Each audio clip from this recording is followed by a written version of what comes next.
I'm going to call the select board meeting for August 24th, 2026 to order at 7:16. Mike, would you lead us in the Pledge of Allegiance, please?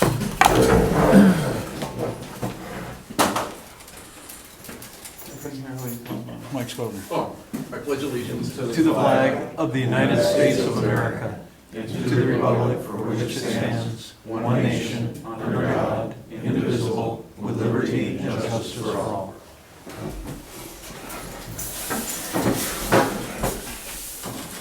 Make a motion to approve the agenda for August 24th, 2026. Second. Any discussion? All in favor? Aye. Aye. Make a motion to approve the minutes for July 13th, 2026. Second, Discussion. yes. I had them before, so I've got double duty here. Down on the bottom line on page 1, need to have an E on therefore.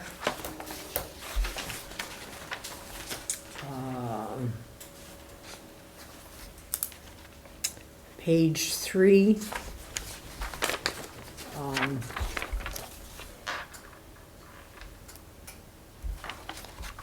Down at the bottom, it says Bob Steele made a motion to wet the low penalty rate. I think it should be accept the low penalty rate. Be set. Should be set.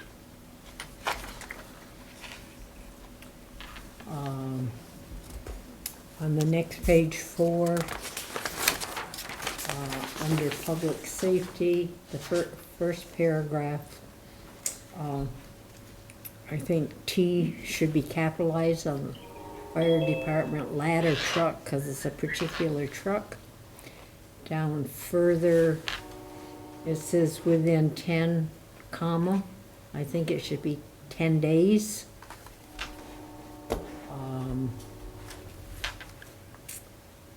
Let's see. Down on under parks and recreation,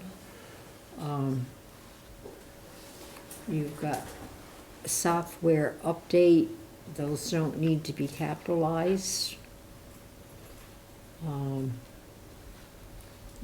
Down further, the next, the third paragraph up that starts July has been busy. It said that Bethany Link in camp directors. Bethany's name isn't Link, is it? Yes, it is. Yes. Is it? I'm sorry. Mistake on that. On the next page, fireworks, is Joe Mark down the second sentence from the bottom. Is Joe Mark asks, should there be discussion for alternative?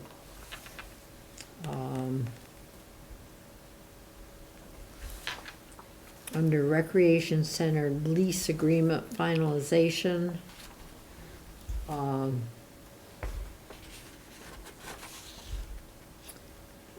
statutes doesn't say, but our attorney feels it would be a good practice regarding conveyance, and I've got a little thing that says 24 VSA, where it says 24 PSA. Yeah. And that's in 2 different places. And in the middle of that same paragraph, M. Jones is leaving it up to the select board's apostrophe S decision.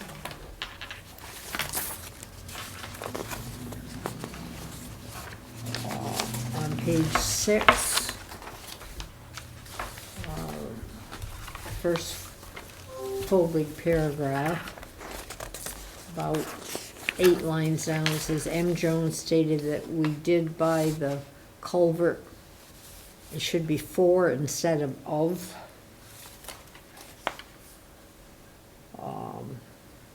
Page 7, final bill for Tyler Technologies, about halfway down. It says, at this point, it should take at that out and just say, at this point, the assessment. I hope you noticed I haven't said all these commas. I've skipped them today. Too many. That's it. On, Go ahead. on page 1, it has Kevin, question mark, question mark, that's, Kevin Knapp. And I think it's in there, in this somewhere else as well. Page 2, under town review plan. Be the third paragraph, M. Jones stated, once the planning commission has submitted the town plan to the select board, if any changed are requested, I think there should be changes. Next paragraph down, second line, says M Steel.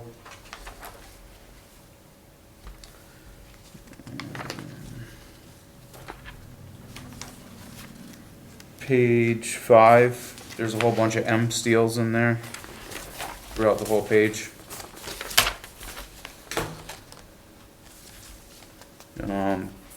Top of page 7, M Steel state the repairs to the seawall do not need a state permit. It should be Rob Steele stated, or R Steele stated, the repairs to the seawall do not need a permit if above the water line. Next paragraph down has M Steel in it again. Next two motions say M Steel. Select board comments and concerns. Second line down at the end, M Steele commented that he does do and will continue to do so. I believe that's M Brown asking for volunteers.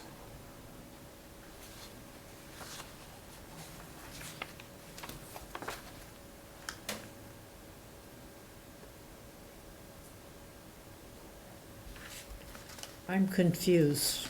Yeah. This is what I was the only one that had last time. It's different than the one you just talked about. Because I didn't read the second one because I had the first one. They're different. Yeah, Penny, I think, because the second one that everybody had I printed out was the latest I got from Penny, because she went back through the tape. So it's probably the next one's going to be the same. So that was all I had. Anything else? All in favor? Aye. I would make a motion to approve the select board minutes for 7/27/26. Second, Discussion. yes. Present is Barbara Woodard, not Barbara Waters. Again, down under citizens' comments, it says Barbara Waters and it should be Woodard. Down in that same paragraph, it says Mary McIntyre from Friend of Rec, it should be Friends of Rec. Down a little bit further, R. Face stated that he needed a lawyer regarding the road to his property, to instead of is. Yeah, that's not what ours says. It isn't, okay, No, ours says Roland Fay stated he needed a lawyer regarding the road his property is on. oh, okay. So on our copy, the is needs to be changed to his. Where did you get these? Where did you get your copies? They were in your packet? I don't know, I got these last time and nobody else had any. They were in Oh. my box.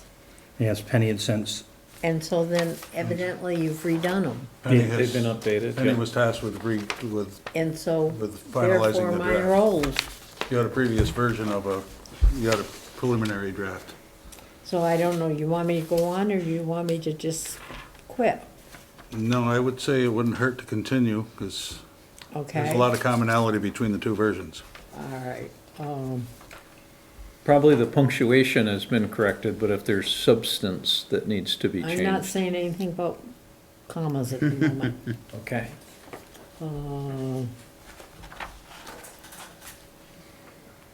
Okay, under Crystal Beach, the water, 1, 2, 3, 4 up.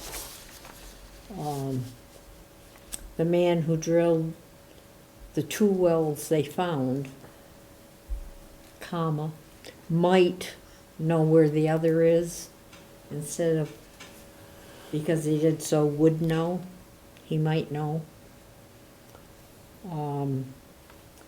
Down under line striping. 1, 2, 3, 4, 5, 6, 7, 8, 9, 10. 12 down. M. Brown expressed a concern that if the town chose to paint the lines themselves and someone gets hurt, then there's just a D in there. It should be the word do. That we have a liability. Mine has just a single D instead It of. should be do, the word do. He asked the question, do we have a liability? D, not do. I'm saying it should Okay. be do. Yeah. He was asking a question, do we have a liability? And then down the next line, they didn't have Dick Coombs. They didn't have a D. I've written over it so big, I'm not sure what it was. Seacombs. But it's really our homes. Okay, I don't have anything on 3 C is cousin Clark or cousin Carol. or 4.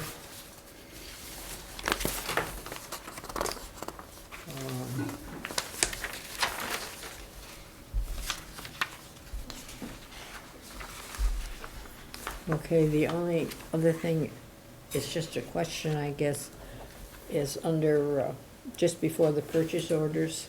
What does ANC mean? There's 3 capital letters.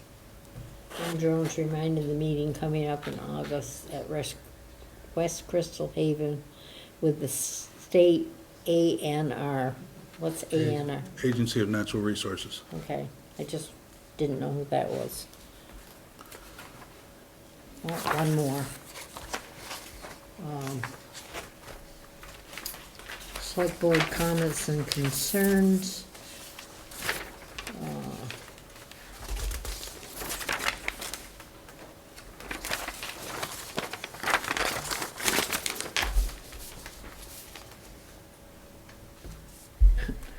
Okay, under comments, it says, she is printing a clean copy.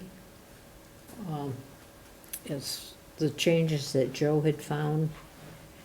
And I don't know if it's she or he at that point should be there. So we don't have the,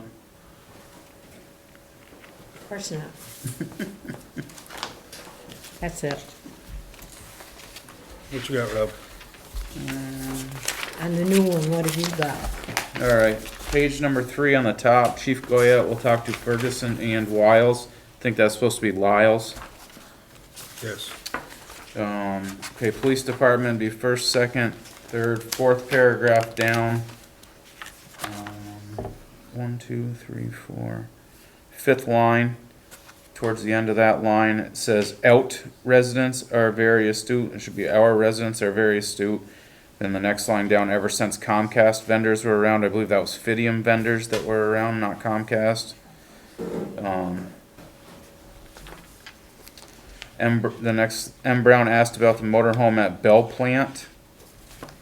That's the old mini golf course. I don't know, is that what it was? Is that another name for it? Bell Plant? Yeah, old mini golf course. Chief stated Mr. Smith owns it and it's on private property. I don't think he stated that Mr. Smith owned the RV. I think he stated that Mr. Smith owns the property. That's correct. Page 4, 1, 2, 3, 4th line down. My name's spelt wrong. It says R Steel with no E on the end.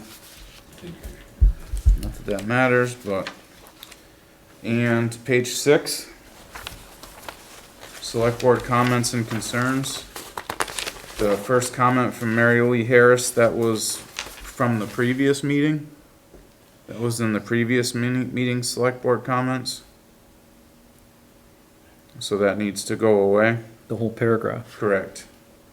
I'm sorry, which only part are you at? Select board comments and concerns. Yeah. The whole first paragraph was cut and copied from the meeting before. So that's gotta go. Down under action items, my name turned into M Steel again. Magic. And that was all I had. You had a double life, Rob. Yep. Any more? All in favor? Aye. Aye. Would make a motion to approve the minutes of July 29th, 2026. Second, Discussion? okay, page 2, page 1 is fine, page 2, we're talking about, as we go down, we're talking about page 3 changes. It says, function of, Slave Valley Unified School District instead of Slate Valley.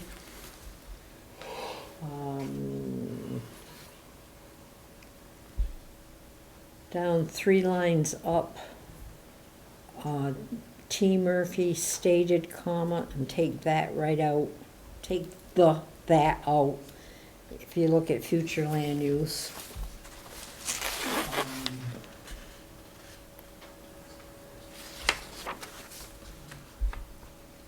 On page 3, when we're talking about page 61,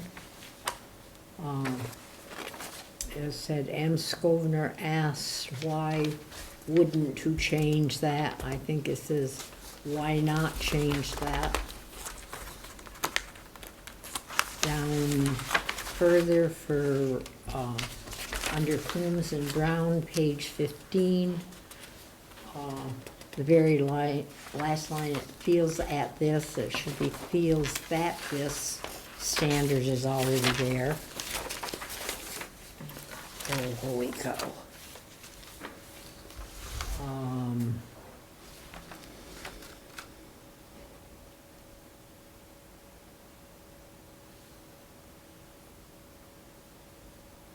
Okay, that's other comments for not now. I guess that's basically it. I've got agriculture underlined and I don't know why on the next page, but I don't know why it is. Oh, last page.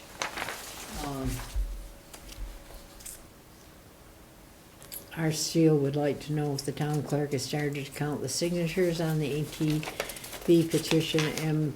Jones stated that she has it, but does not know if she's reviewed it. So no has to be put in there. Now I'm done.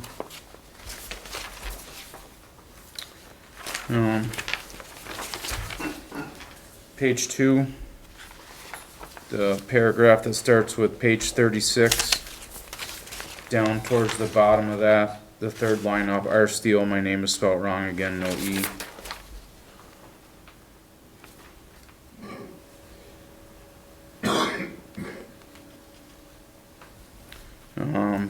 Under page 45, the paragraph for that, third line up, F. Johnson stated if the select board feels important,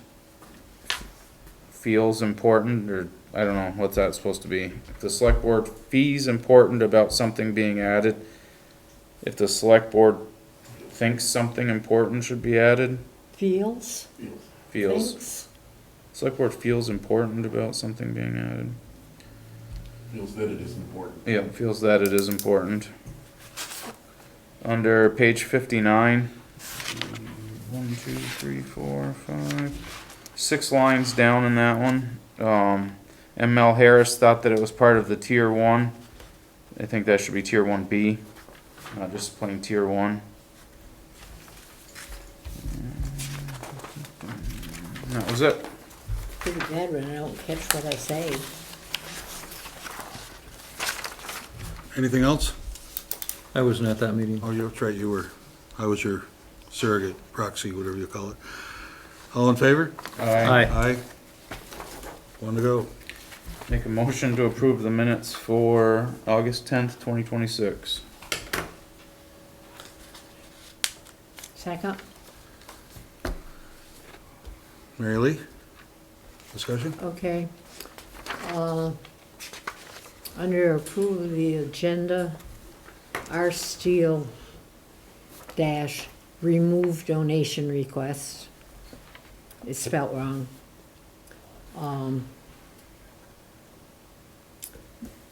Down under approval of minutes, the board would like to thank the girl who was getting the minutes up to date. I think we ought to put her name in there. Penny Washburn.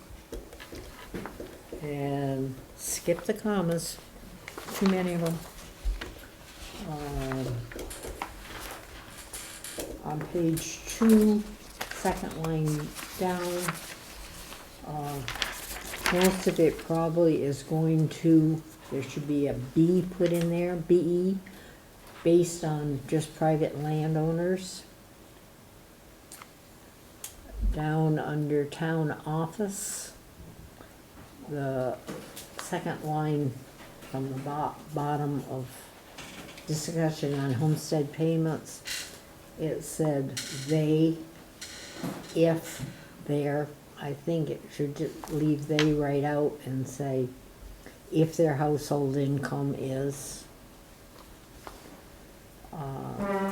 Down under rec center lease, 1, 2, 3 lines down, the is spelled incorrectly. Same paragraph, 1, 2, 3, 4 lines up. It says M. Jones on the lease. I think it should be M. Jones regarding lease stated. And doesn't say what he did otherwise. Down under property tax grand list, Rob Steele's motion, it says TAC instead of TAX collector.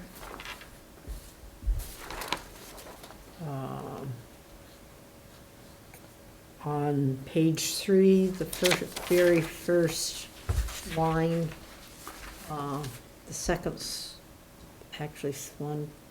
sentence, it says, pleased with registration. It should be past tense. Pleased with registration. The next line down, for the boys division, the should be taken out of there and just say we are competing with football. Down under rec committee, 1 to 5 year.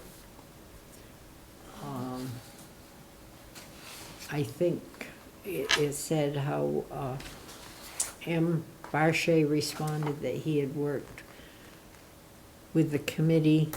Some kind of should be out of there. Down a little further, when Bob Steele, he made a motion, he didn't mad a motion. Under highway, second line down, it says form, and it should be from. Now, this isn't commas. We've got our quotation marks going in the wrong way for inches. One time they're going one way, and the other time they're going the other.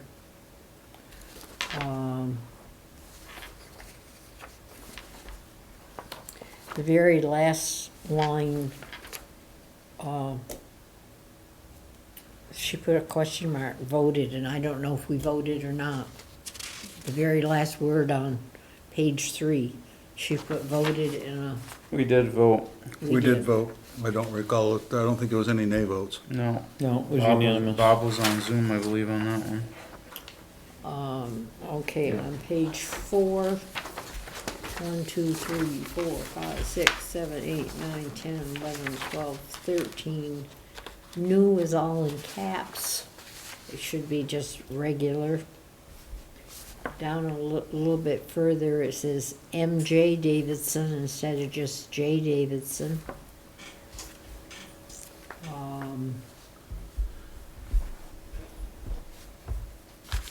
Down about 8 up, it says we deed to call instead of we need to call. And down under winter salt and crushed stone bids, Javison stated, not state.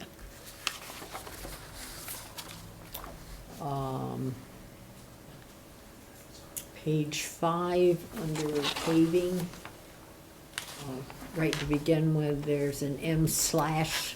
Let's take the slash and period out. Down further, 1, 2, 3, 4, 5, it says our Coombs, if they got commitments, I think asked should be put in there. Down further, same paragraph, when you're talking about the paving and stuff, it's doing the rec center, I think R should be capital and C should be capital, just like Mechanic Street is. Down under review the bill of tabulations, just before the motion, it says to cover this instead of just to cover this. And in Bob's motion, not Bob, Rob's, to grant money from Stillwater. I think if you say 2 grants, you don't need money in there. Whether he put it or not, I'm not sure.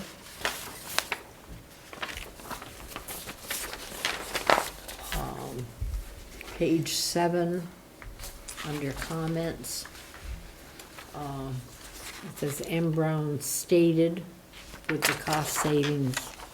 I think it would be, he asked with the cost savings.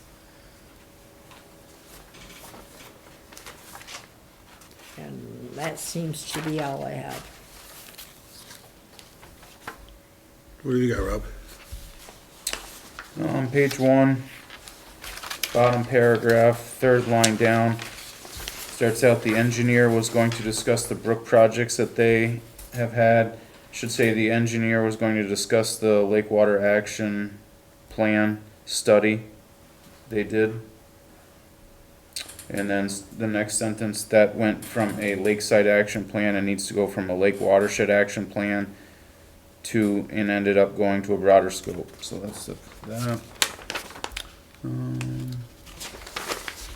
Mary Lee got a bunch of them. And page 7, 2nd paragraph down, right at the beginning, Arch Seal, my name is spelled wrong again. That was it. Anything else? I'm good. All in favor? Aye. I'm sorry, Rob, I missed that last one. Oh, my name was spelled wrong on page 7, on the 2nd paragraph down, or 2nd section down. I believe that gets us current on minutes, doesn't it? Can we say, Yeah. yay? And thank you again to Penny Washburn for putting the effort in getting us caught up. Make sure she's aware, after I give her all these changes. Yes. All right, we're gonna move on to citizens' comments, items that are not on the agenda. I don't see anything. Yes, this lady. Oh, You have to come up to this. have to come up to the podium and identify yourself, please. I'm sorry? You have to come up to the podium, please, Okay. and then state your name. My name's Nancy Field, and I'm here because I received this printout with my tax bill, and it states that there's $664,000 worth of back taxes that have not been paid. And I would like to know why the town isn't being more proactive. It's my understanding, well, from my own tax bill, it appears that 1/3 of our tax bill goes for town taxes and 2/3 goes for education. That's kind of generally. Now, the education tax has to be paid by the town no matter what, whether the taxes are paid or not. So that means there's approximately $400,000 or more that the town has laid out that hasn't been collected. I think we need to be more proactive. I would like to know why tax sales aren't being scheduled to get the oldest delinquencies. It's much more difficult to pay 3 years of taxes than it is 2 years or 5 years.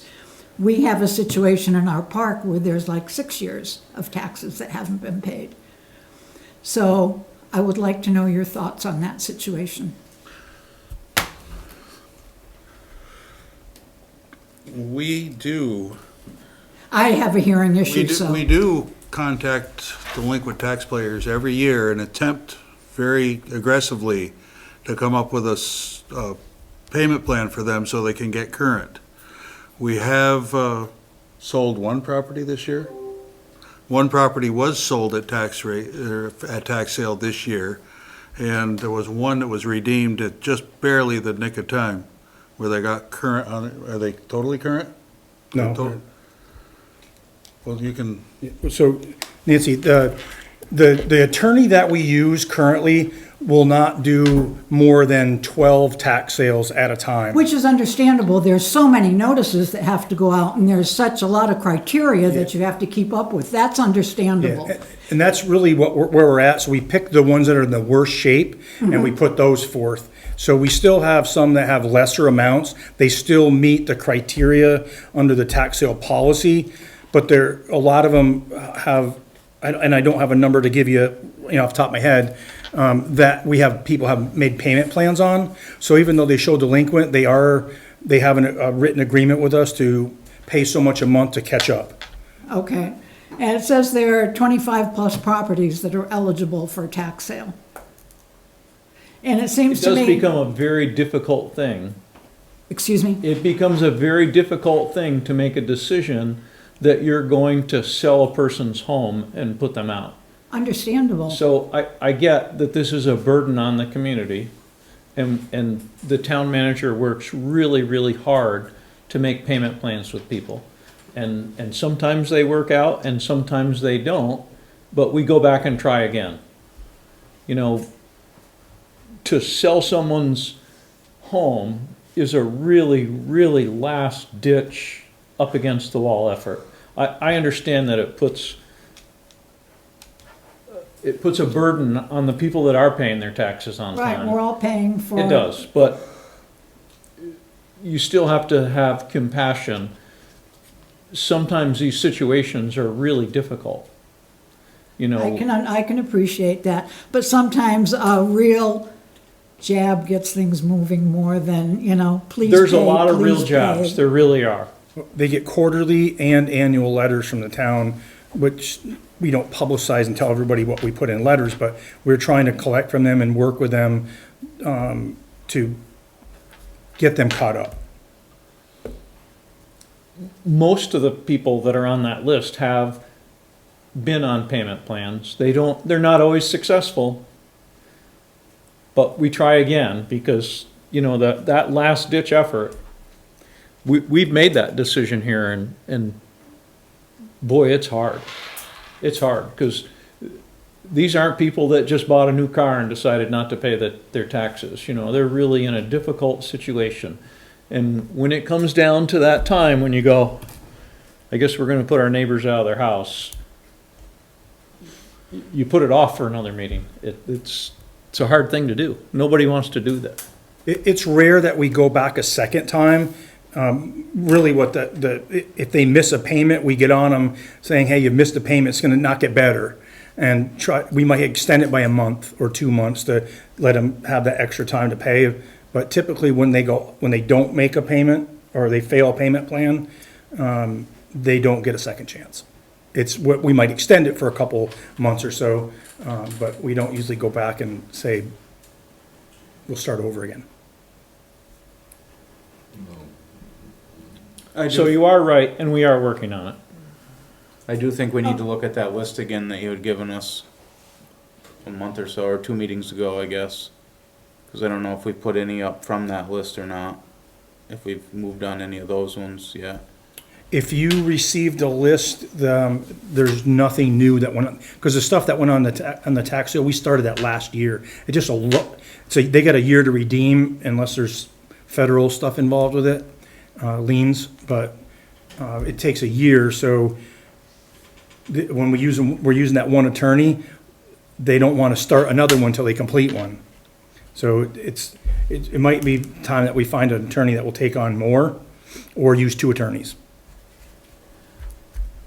Or just start with the people that aren't trying at all, that haven't made tax plans, you know, I mean, I don't wanna see anybody get out of their home either, but I think we're all struggling, we're all trying to make a go of it, and, For sure. and I think that money should go to pay the town clerk, because man, that town clerk really has such a list of obligations that it seems to me that, in order to get somebody that's gonna stay, because we've had, 2 now in 6 months, and she's leaving, that you gotta pay them to get somebody good, you know?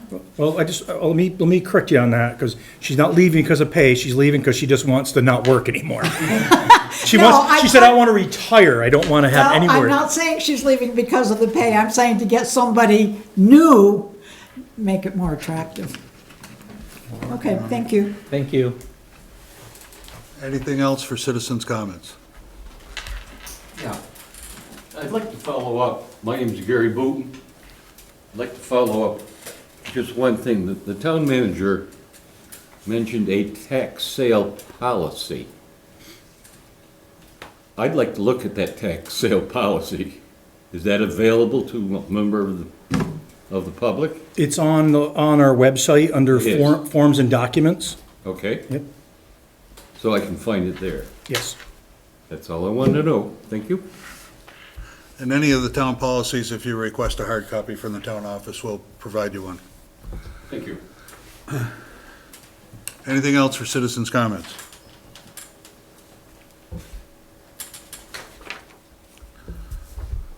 So is Chief Goyette here? He is not.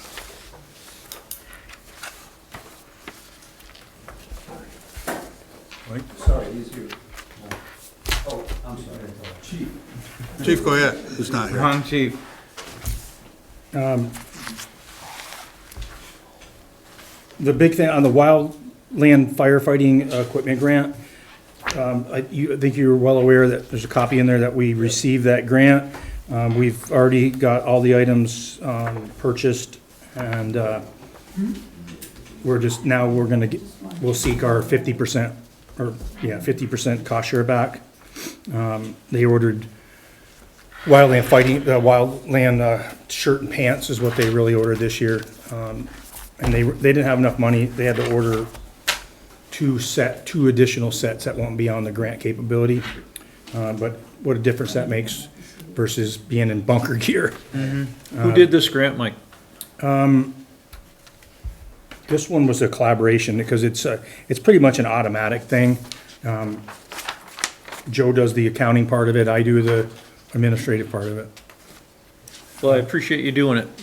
Yeah, it comes around every year, and Heath is really good about saving that money, and, because it comes out of the fire warden's budget, so he doesn't use that for anything else. He doesn't take his stipend or anything like that. He just uses it so he can get equipment for wildland firefighting. Well, I know not every town gets it, so I appreciate you and the other people that make that effort to save the town money. There's a grant, I put it in your packet. Fairhaven received this grant, $10,000 from the Good Neighbor Firefighter Safety Program from State Farm. It's closed for this year, but this is the first I've seen this one, so I'll work with Chief Goyette to look at that for the next cycle that it comes around. And a lot of it's safety oriented, but we have to replace the Cascade compressor at some point. That was at one point, we're gonna do a grant on it. So if we can get that money from the grant, for something like that, it will save putting it in the budget, and creating more of a tax burden. Maybe Mr. Rupp would help with that. Yeah, I saw the application, it's pretty simple. I think that it won't take a lot of effort for it, but 10,000, putting, a good solid effort's worth $10,000. So if we need to ask the gentleman again, I certainly won't be bashful to ask him for his help. And the new mini pumper, after lots of promises, broken promises, they're pretty confident that we will have that in our possession by December. Of 2026? Yes. Yeah, I probably should have Sorry, I stated couldn't that. pass that We up. started this like 2 years ago. Yeah, So. this Yeah, it was has been- before I was on the board, so. Yeah. I think Jim was chairman at that point in Yeah. time when we made the decision to purchase this truck. Yeah, he was. May he rest in peace. So, just due to manufacturing stuff, it's been on hold, but they're assuring me it'll be in production in October with a delivery date for December. Other than that, we still have, still have to come back to the board with the ordinance, a proposal for an ordinance on false alarms. The university's back in session. There's a new president who's going to live on campus, so to me, it's a benefit, having them in the community and they see what's going on here, where we haven't had that for the last two.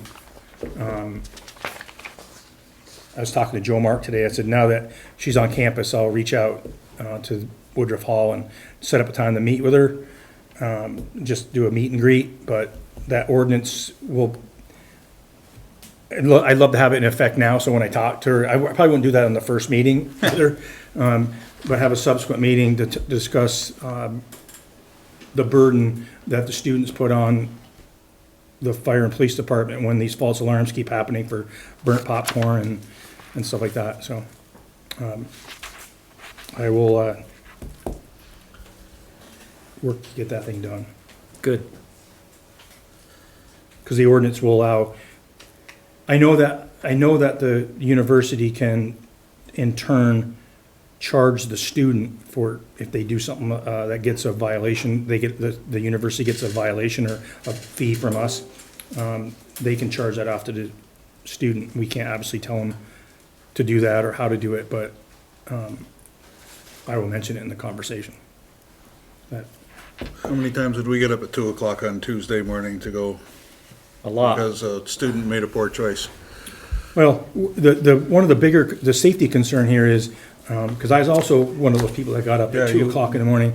That's And when there seems to be no enforcement or repercussions, and it keeps happening and happening, when that call goes out and that volunteer firefighter goes, I'm not going to the university again for burnt popcorn, and there's little people showing up here to respond to that call, that'll be the time when it's not just a burnt popcorn call, and we're gonna be late getting there with enough adequate personnel and equipment. So sending Engine 6 up there for a fully involved structure is just probably not gonna cut it. Well, maybe we should require that every time the fire department or the police department goes, the president of the university attends the call. Again, we can recommend that. We can give them Probably the will call. not fall on fertile We can ground, give but- them the call. Yeah, well, we know that searching the building extra slow letting the students stand out in the cold in the winter doesn't still solve the problem. No, there needs to be consequences, and there typically is none, or hasn't been any consequences to that. And Mark and I and Mike have all been there at 3 o'clock in the morning in January, and still have to go to work the next morning. Okay, so that's something that's a due out for me to back to the board.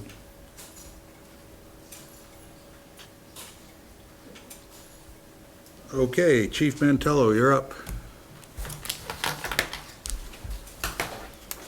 So my 12 years, I've actually charged one person for actually pulling the alarm to go in the building because they forgot their keys.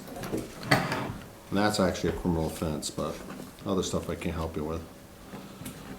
All right, good evening. Yeah, okay. I know you got these kinda late. Justin didn't get this piece of it done until this morning. We've had a busy weekend, so. So you can kinda go through this with me with the calls of service. I just made note of the ones that increased this month. Accidents, we were up by 5, from 10 to 15. The other things are pretty routine. Next page, on page 2, you see the informational assist non-resident, 20, from 9 to 20.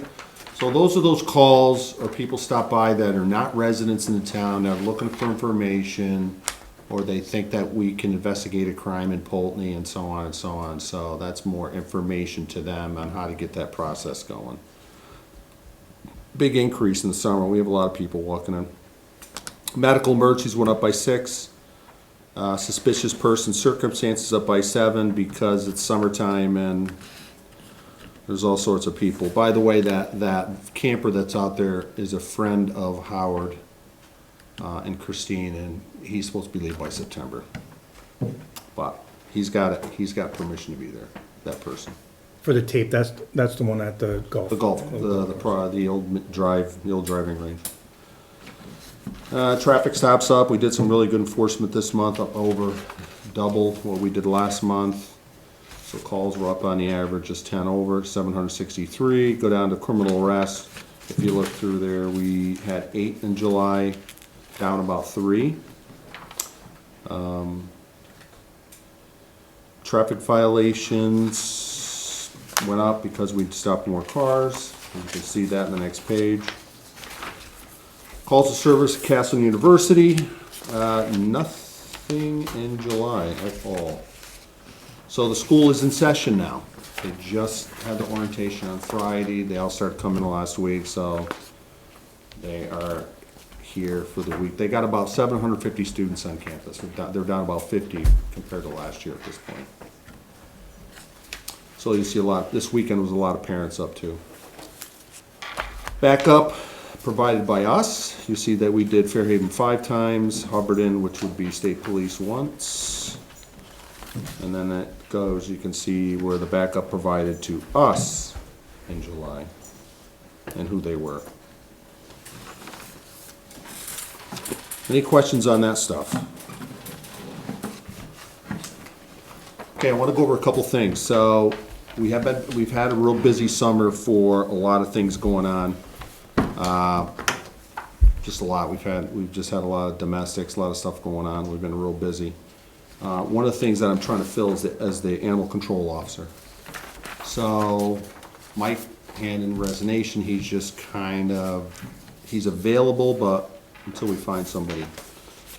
So I got thinking about it. I have an officer, Avery Snyder, who is a canine officer. So I want to knock hit 2 stones. Or hit one person with 1 stone.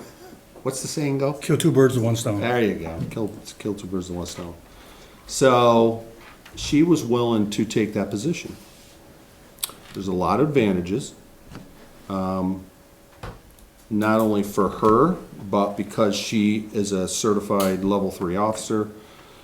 We're talking somebody that already can investigate, wouldn't need a whole lot of help from me, except maybe doing some of the bite things that I've done over the years, the bite investigations. She has access to our Velcor because she is a certified police officer, which would give us a better accountability on keeping statistics of how many calls we get a year. Because we don't. So prior to that, the ACOs, they didn't have any access to the computer, so we couldn't tell how many calls they went on. Now, the ones that we got involved in are listed, which are the bites or the things that we took a dog to the Humane Society or such. The only training she would need is just do the ACO animal control officer online training because there's none in Vermont. So that's a pretty intensive online course. And the pay rate would stay the same what she's making now. So I figure there's a couple other things enforced. The licensing piece, which we did last year, which would be a lot easier since she's more computer savvy on that stuff. handle all domestic animal complaints while working or not, be called to do it if she's not working, and develop relationships with the vets. So the cage would be the big piece for us, because what we would do for the 20 that she has would get a 2/3, would probably be my car, because actually next year we're gonna go for another vehicle, get rid of the 20. My vehicle then would drop down and get a cage for it, for her to use for her canine and to use to pick up, which would make sense, to pick up dogs and such. I've taken dogs in my car, it's a mess. You gotta worry about fleas and stuff like that, so that can be an issue. But we do have people that wanna donate to that. They came to me, I didn't seek it. They brought it up, had a lady in recently, asked me, I didn't tell her anything, because I don't wanna make it look like I'm trying to scavenge money out of her. She brought it up, she always gives, talked to me how. So there's another business too that wants to assist in that process, so I don't see a issue with that. We already have all the equipment, we got the uniforms, I would just get 2 shirts and 2 pants, and actually have the same type of uniform that she already has, but just get it a Velcro nameplate to say Animal Control Officer, which to me would make things a lot easier. Budget can anywhere range, it depends, I'd have to sit down with Mike on that, anywhere from 15 to 23,000 a year. That's on the high end, 23, but there's some weeks we don't get calls. And there's times we have 3 or 4 a week. And that really depends on the time of year. Mostly this time of year, usually warm weather, you get more of the calls. We got a big case that we received that we've got to work on. That's gonna take some time. So that's kind of what I would like to see done with the ACO. It's more accountability for me, easier to get a hold of, and plus works here. Other people work other places, and then they're not available during the day. So we deal with them anyway.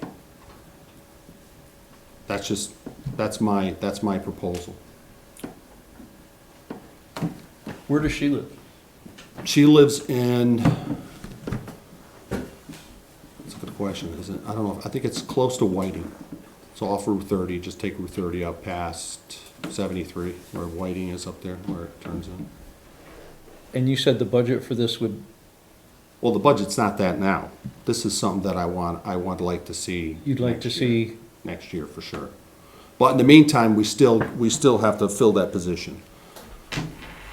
The 15 to 23 is not this year's, we don't have that in the budget, obviously. That's a projection, that's like 5 to 10 hours a week. The ACO budget that's there now, which I didn't bring with me, you could shift that money to cover that, some of that, but it's not a lot. It's probably about $4,600, I I think. was gonna say, it's not much over 5,000 when you Yeah. started, I thought it was around 5 somewhere, Yeah. so. It's just which short is of 5. very, very minimal. But But if Avery was the one responding to the calls during the day and she's on shift, is she that gonna? wouldn't be taken out of the budget. Right, I so would just eat that, because she's on duty anyway. so that takes some of it up, some of the burden off those day calls when she's working. But That's we're when getting she's more and not more of these. I know that the animal bite, I just got 2 more today on dog bites. We're getting more of these, and they have to be done correct. Health officer gotta get involved, you gotta quarantine, there's lots of things you gotta do. And if the dog, especially if the dog hasn't had rabies shots, if it hasn't rabies shots, they're automatically gonna start giving these victims their shots, if they have no proof of it. And then the transport over to the Humane Society, that's another, takes time to travel over there. We get keys to they have certain cages there to be able to put the animals in, but it takes time. So that's what I like to see happen. It doesn't have to be made tonight, but it's just something that, well, I hate to add to the budget, but we have had no luck having an animal control officer Yes, for years. we've, since I've been here, we've had 4. They start off strong and then it just kind of fizzles out. It's availability too. Well, we buy them uniforms and equipment and It's the title. they're done. Yeah, but then they actually have to get up and go respond to calls and it seems to start fizzling out. I mean, it's easier for me to supervise somebody that already works under me. We certainly have all the equipment. We did not, we didn't hold back on buying the proper equipment to keep them safe and be able to keep the animals safe, so we already have all that stuff. It's just about the personal. So if you want me to write something up like a draft and just kind of send it to you guys to look at? I would prefer to, yeah, do that, chief. I Absolutely. think Yeah, we need absolutely. to, I just wanted to bring it up tonight so you can think and so it'll be, at least I mentioned it. Just my reasoning why I think it's a good thing. I like the idea. It brings a level of professionalism. we certainly need to Haven't had- continue this conversation. I think Yes. I personally like the idea too. Were we gonna go over the UTV thing now? It's on the agenda. Or do you wanna wait till it's on a, Well, we do know that the town clerk has certified the petition, right?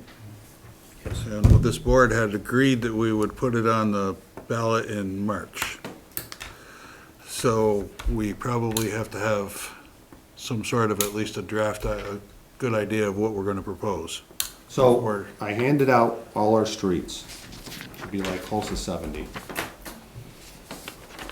I want you to look at those, not tonight, but look at them and kind of figure out which ones you'd want that to be available to, because you don't have to have every single road have access to that. Route 30 and Route 4 is not on there because they're state highways, you'd be on there anyway. I would like us to not pick what roads before the voters see it. And this is my reasoning.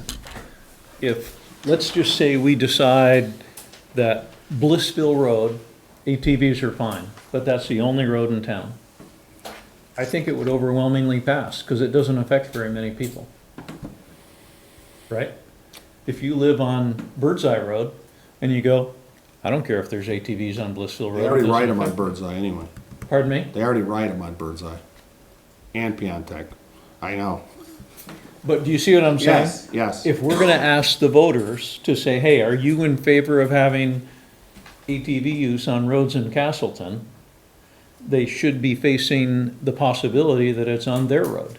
And not say, yeah, I'll vote for it, because I have a friend that has an ATV and they can't ride on my road anyway. Yeah, the biggest roads is not only Blissville, because Blissville, Goyette, Poultney has already got that one on theirs, is East Hubbardton, North Road, probably part of South Street, although some people, if they've got the farm thing, Drake Road, if they got the farm going, they don't have to have it registered if they're using it as farm work, which Ed, what's his name, does up in East Hubbardton Road.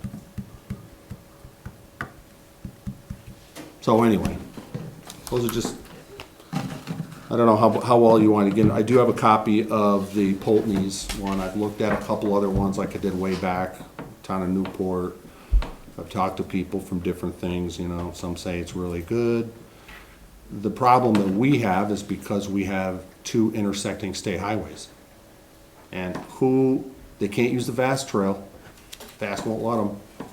So that means they have to go and cross, if they gotta cross that perpendicularly to the trail to cross one of those roads, they gotta go on somebody's property. That's the issue that I think that's gonna be an issue with people. Cause they gotta create they gotta create their own little side trails to get one road, to get one area to another. So, And we don't have any public ATV trails in the town of Castleton, so No. where are they gonna ride the road to? well, that's my point. They'll be able to use the road to get down, but then they gotta cross it, but then how are they gonna get down to Poultney or Fairhaven? I guess they can go around the lake in that way, I suppose, but they'd have to create trails. It's strictly for the public roads. But then to cross, how are they gonna get down there? How are they gonna get down to Poultney? They can't ride down the state highways. So, Sand Hill Road Extension. they could do that. They still gotta get down to Sand Hill. How are they gonna do that? I don't know. I hope they They could can. get off North Road, go to the cemetery, that'll be, you know, I mean, I don't know. See what I'm saying? That's what makes this town unique that way. That's all. Not against it. If the town votes for it, then just more people we gotta chase around. You will be Well, chasing too. like Mark said, that I don't think specific roads should be mentioned. And there's also, you gotta think of the landowner. That's what I'm saying. Bass goes across my land, but I'm covered by a $1 million insurance policy. Yeah, but you give them permission now. Right. You're part of the whole system. They don't even have that. They don't have one. know. And I'm just wondering how many landowners aren't gonna be happy. That would be my question too, like, since we have no public trails in the town of you know, I don't have any problem with four-wheeling, I love dirt bikes and four-wheelers, and I've ridden my whole life, but how many people are just gonna be riding down the road and be like, oh, look at that, I'm gonna go out through that trail right there, you know, just pick one off Drake Road, for example, there's all those trails out off of, Indian Point and that, who's just gonna be like, oh, let's just ride these trails, when maybe the landowner doesn't want people riding there. I mean, because what are you gonna do? Ride from one end of Drake Road to Route 30 and back to Drake Road, or back to 4A again, then back up to Route 30 on the road? Yeah. Yeah, because they can't go too far east because they got the interstate. Can't cross that. So they have to take East Hubbard all the way down. Anyway, I do agree with your reasoning, Mark, about Yeah. not specifying what road is what until after the voters weigh in. I do So agree the with select that. board agreed we would put it on the ballot to hear what the citizens want. yeah. But it's a non-binding referendum. It's still up to the select board to make that decision. Well, I think it's like anything else. People don't know the logistics. They think, oh, you know, I can ride anywhere, but that's not really true. Yeah, we'll have And they to gotta have- be registered.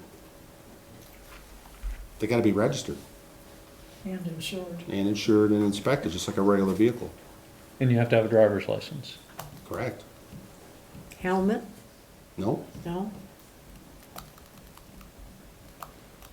They'll be racing side by side with the e-bike, that's really an e-motorcycle, but we really don't know. till you That's stop another them. one. That's another one. The whole e-bike thing is, Your pursuit policy will have to be changed, because first time you chase a kid down the road and he cuts off into the field and takes his head off on a barbed wire fence, I had a Be parent outrage. call me recently, and we talked with e-bike, a bunch of these young families with kids like, you know, from 11, 10, 11, whatever, are buying these over 1,000-watt e-bikes, which you can't ride on the road. You gotta get registered. They're considered motorcycles.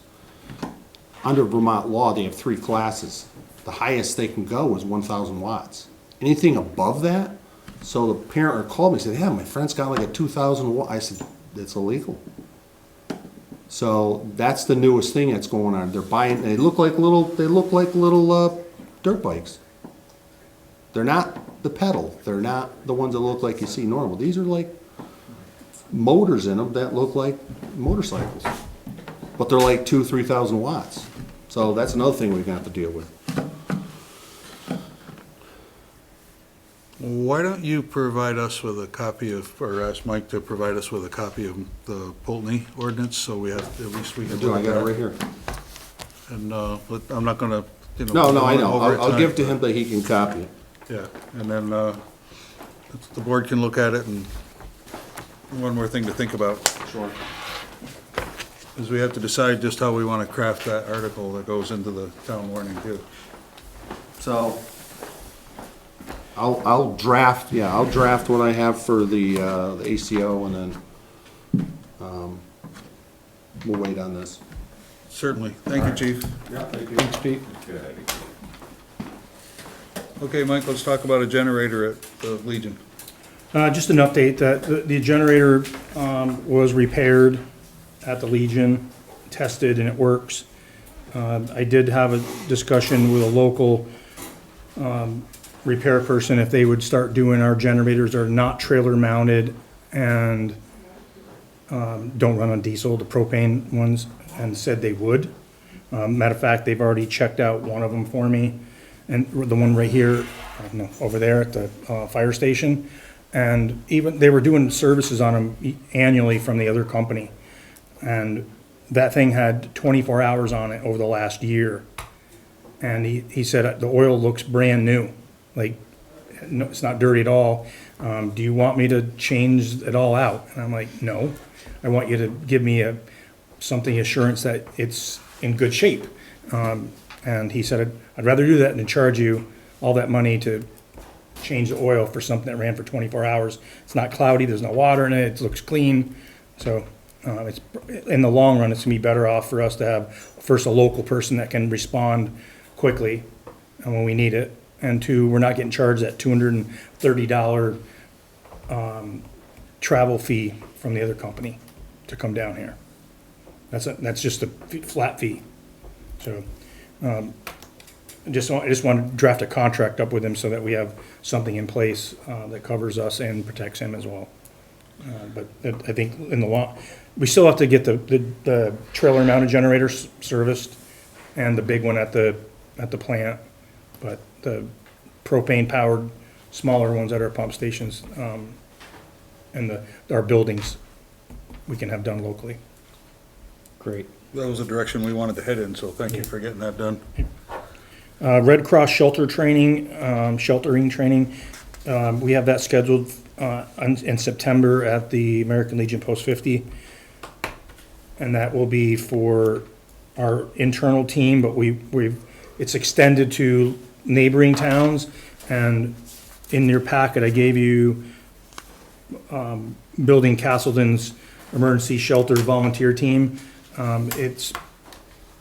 We don't really have that many volunteers, and if we had to have that shelter open for more than one operational period, 24 hours, it would become not sustainable for one person or two people to do this.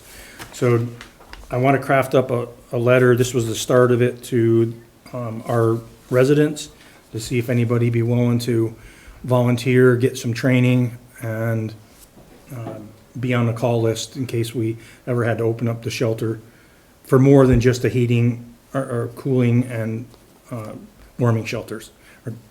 They're not called shelters at that point, they're centers. But we definitely need more people. So that, and for the Emergency Operations Center. And I really prefer people that have first response backgrounds, military backgrounds, that can operate in an environment where there's radios, logs, tracking stuff, and have more than just myself, Heath Goyette, and Pete Mantello trying to pull that off, and Cindy Yell.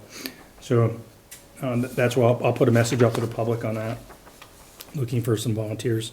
How long of a session is this on? I know it's the 5th of September because I've got that in front of me at the Legion. I don't have it in front of me, but I think the last one I went to was probably like 3 hours. I'm pretty sure it was 3 hours. That's if they're giving the class to people that have never been through it before. But when we go, it's the people that have been through it before, and we kind of like can breeze through a lot of it, even though it's still scheduled for 3 hours. But yet you're asking for people that haven't, so you probably will go longer. Well, it'll take all the 3 hours most likely. We don't know how many neighboring towns will send people, but Is this something you're gonna post on social media? yeah, I will.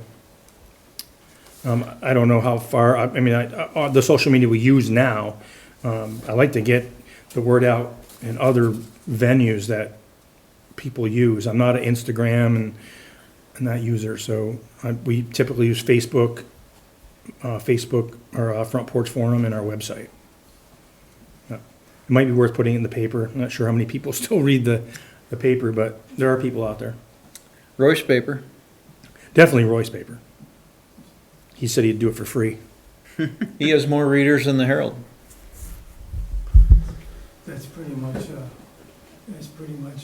Met thing, so there'd be no charge on it. All right, thanks. That'd be a public service, thank you, Roy. Yeah, definitely appreciate that, Roy. That's all I had for emergency management. We'll move on to town lands. Not sure, Scott Welch here. So the first thing on the list was town forest. So I was approached by our tree warden, Scott Welch, this past week, last week. And, he recommends that we have some work done on the town forest because a lot of that mature softwood are rotting and falling down.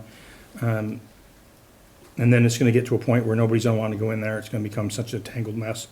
And then with the closing of the paper mill in Ticonderoga, another local mill there, who take those certain species of softwoods, they don't want things like hemlock. But we might be able to do some select cutting out of there, do what's right by the land, and make some money at it at the same time, because it's just kind of, it's been a long time since that was, a long time, I don't even know how long, since somebody's been in there to look at that property. We talked about it like a year ago. We did talk about I it. think we talked about it the year before that, and maybe even the year before that. But Scott was gonna try to work with some foresters to get somebody in there, and he didn't really have a whole lot of success. That person obviously has bad internet connection. So he recommended talking to a local logger to see, to walk the land with him, just to see if it was even something, like a logger would want to look at. Because they're doing select cut, and we're not clear cutting anything. So, don't know at this point. He was gonna reach out, to a local logger, but, I haven't heard from him before this meeting, so I don't know. Now, isn't there a forest management program that was underway on that? Yeah, there was. I found an old town forest management plan that's older than probably Rob. I think it's got me, it didn't beat me, but, In the rec committee's 5-year plan, they had addressed that. yeah. Mary, could you step up to the podium though, please? Okay, You can approach the bench. thank you. Mary Drogi, actually speaking for the Rec Commission tonight. I would like to follow up on what Mark just said, that the 1 and 5-year Recreation Commission plan that you all just approved last meeting does address developing a forest management plan for the town-owned forest near Crystal Beach that addresses safety, cost, public use, and appropriate timelines. And the 1-year action is begin the process for updating the forest management plan for the forest land east of Crystal Beach. And just to add more information to that, in my other hat at VTSU, I co-teach forest ecology, and that class is excited to be working with the state forester, Mark Reichart, and that's who we met with in April out on the land. We walked the whole land. I invited Scott. He wasn't able to come that day. And we're going to follow up on that this fall. So Mark found that old plan. I guess it's like 15 years old. It was never completed or approved by the select board at the time, but it's a good starting point. And I guess what we would ask as the Rec Commission, that the select board give time for a forest management plan to be completed, so that the full area is fully assessed, not just for timber production, but also for recreation. There's the possibility of a lovely trail up to the high point where you get actually a little view of Lake Walmsley. Any questions? How long do you anticipate that forest management plan would take? Well, okay, so the class is just this fall, and they're students, so they're just learning. They'll just help with a little bit of it. But Mark is the forester. He's the state forester for Rutland County, and that's his whole job, is writing forest management plans. He told us that the state helping towns do plans for their town forests is one of his priorities. So I can't say for sure. I'm gonna see him in a couple weeks. I hope that, you know, maybe within a year, like is in the plan. It's 1 year action plan to do that, so. Then we would have the full assessment of all the resource values and all the possible scenarios for that piece of property. I don't know anything about these paper mills and lumber mills and all that piece of it, but. Thank you, Mary, that's very informative. Okay. I'm thinking it might be worthwhile to have Scott and a logger cruise the lot, but not authorize him to have anything harvested yet, just to see what the logger's take is, or, you know, impression is. Is there anything that's worth harvesting, and if so, we have to make sure it's harvested responsibly, of course.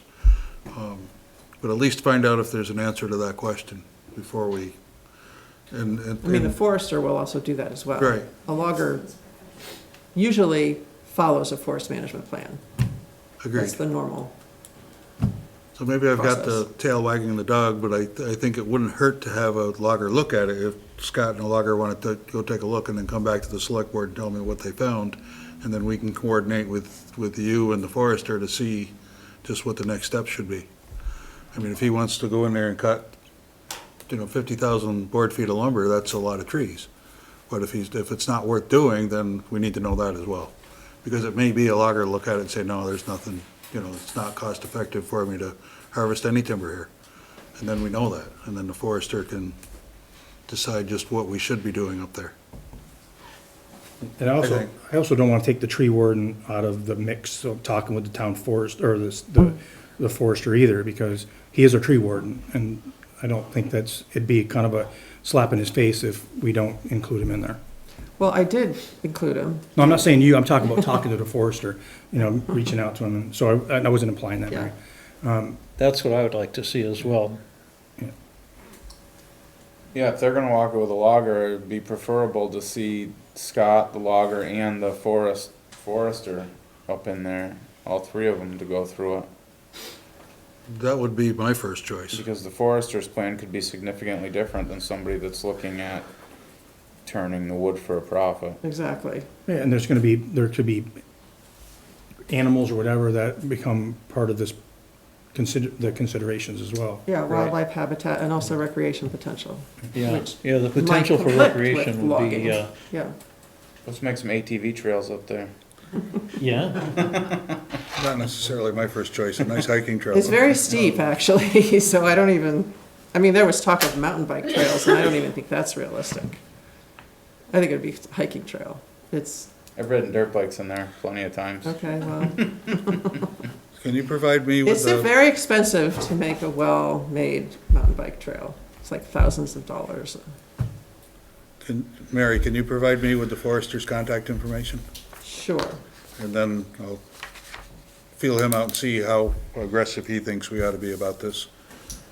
He did walk the lot, you said at one time? He and I and Professor Kristen Ross, and we invited Scott, walked it in April. Okay, But he hasn't done a plan, he hasn't done, you map out the stands of right. what tree types are where and what the ages are, and that has not been done. And the old plan unfortunately doesn't have any maps at all. I would like to have a conversation with him and see what he thinks our next step should be. Okay? His name is Then I'll Mark. report back to the rest of the board on what I find out. Great. Okay, Now, thank you. is that Mark down in Polney? I think he used to teach at the technical high school at Stafford. Stafford. But he's been a state county forester for like 5 years, I think, now. Yeah. I know who you're thinking of, and I can't think of his name right now either. Can't think of his last name. It's, His name I is can't even think of the name of the Rashhart, company either. Rashhart. But that's who does ours. We have to have it done every 10 years, I think it is. All right, thank you. Thank you, Thanks, Mary. Mary. Cut all your trees down. So let's move on to town beautification, Mike. Oh, let's see. Kudos to the garden club or the horticulture club. They've really stepped up. And they've taken on more. So the sign that welcomes people into Castleton on Route 4A east by the old Bird's Eye ski area turnaround there, and the one down in Hydeville just west of the ball field, that's on McClure's property. They agreed, the Garden and Horticulture Club agreed to place around both of those signs, slate, stone little walls, and they're gonna fill it in with topsoil or soil and do some plantings there. And Chris, damn it, I can't remember his last name. What's that? Is it BB, thank you. He approached Brown's Quarried, and it sounds like they're gonna donate materials to be able to do that. So I asked our highway crew to go out to both those places and clean them up, which they did. So they ready for them to do their work. And they moved the sign in, the one in Hydeville, so it was a little bit further out of the bushes, but still out of the state's right of way. I talked to Paul McClure about it, and he didn't have a problem with it. So those are two projects that they want to do this fall. Well, I see Doc out there at 9 o'clock at night tending those. I'm sure there's a lot of other people too, but he's really dedicated. Yeah, he's been taking care of the stuff at the town office, the fire department. He does some work at the beach, the park and ride. There's a collaborative, and then the right in front of the post office. If you notice that there's plantings in there, that was a group effort that was done. They did some stuff at the rec center. So there's efforts going on all over the place by lots of individuals. There's little things all over town that are starting to look a lot nicer now. Yeah. I thought it was vandals. It was like dark and they're out there working. Yeah. That chief was shooing away, saying, Well, it's after 8 PM, get off the street. you can't miss him because he's so tall. He's, he stands out. Well, and that little band along the side of this parking lot's a pretty nice touch too. I don't know if you've noticed that. Yeah, Yeah. they're very, very dedicated to the community. Come up to the podium, Mary. Oh, Mary McIntyre, I just want to say, and how lucky for us that Mr. Beebe worked for Tedesco's masonry for years. So he's a mason on top of that, so they're not just gonna pile some slate there, I mean, Yeah. he's a talented guy. So we are really lucky. Yeah, I went to the meeting and I said, God, this is my vision, really need some help, and Chris came late to the meeting, and then they're like, he was a stonemason. I'm like, well, okay, We're all don't need to set. say anything, just wind him up and let him go. And, so, the Crystal Beach, there was some plantings done at Crystal Beach before winter. And a few other places in town by the tree warden. There was plantings done at Dewey Field and the T-ball field, Main Street. One thing he did, that Scott approached me about, and I talked to the Legion about it, it was probably less than a year ago, but not, probably like 6-7 months ago, about the war memorials in town and those trees those arborvitae type trees that are growing around it. Where? At the memorials by in the library, front left of the library, about coming up with something different there, and the Legion didn't care. But the walkways need some work. Just is not very inviting for something that's supposed to be historic and it's preserved in our community. So I haven't talked to the library yet, but I will talk to Mary about it. But we're looking at cleaning that place up a little bit, making it a little more aesthetically pleasing, something that can be maintained. And then there was some shrubs and perennials that were ordered for the garden club so they can do their plantings. I talked to Carol, she's the president of the garden club, and talked to her about what types of plants, and so we've ordered some plants and they will use those when they do their plantings.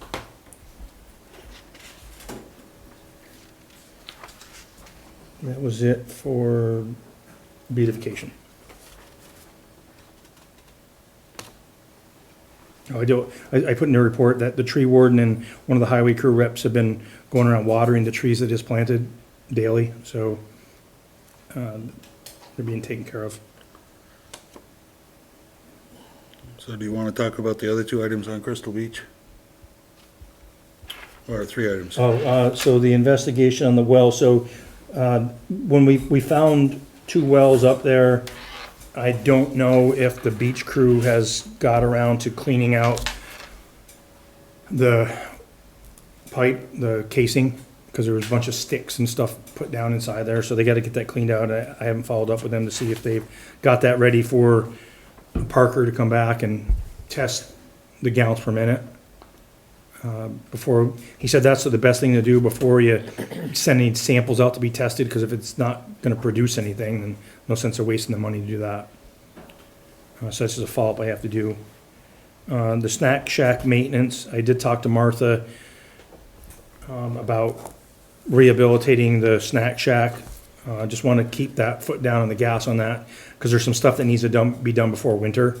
It can be done after the place closes on Labor Day, but before the weather destroys it anymore, we need to get that stuff shored up.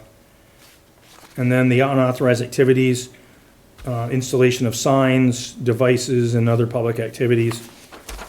So there was a group that put this device that makes audible sounds, whether it's gunshots or dogs barking and that kind of thing, to scare the geese away.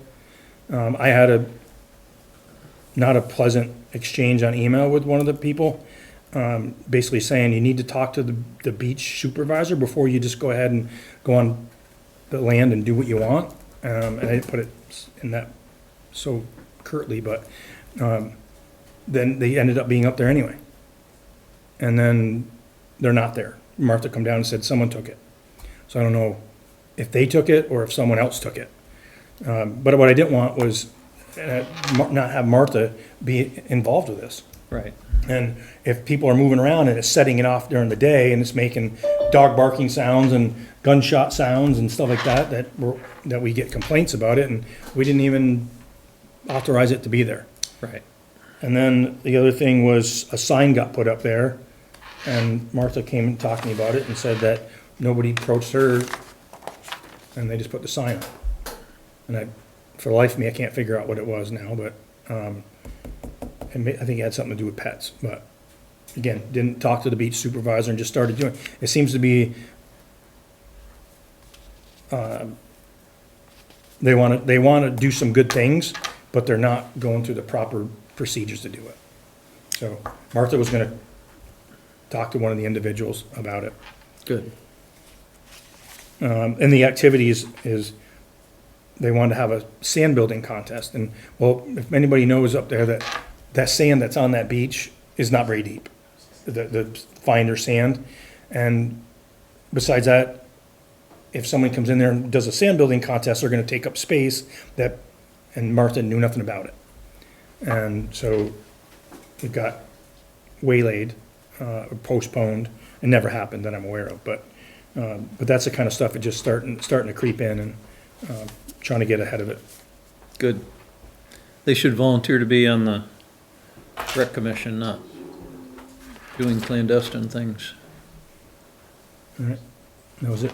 Well, they have to understand that, Martha's in charge at the beach, and any changes that are made or any activities that are scheduled have to be with her knowledge and consent, and ultimately, we're responsible for whatever happens there, so we delegated that responsibility to Martha. And she has to be right square in the middle of it, and she knows that, but everyone else needs to know that as well.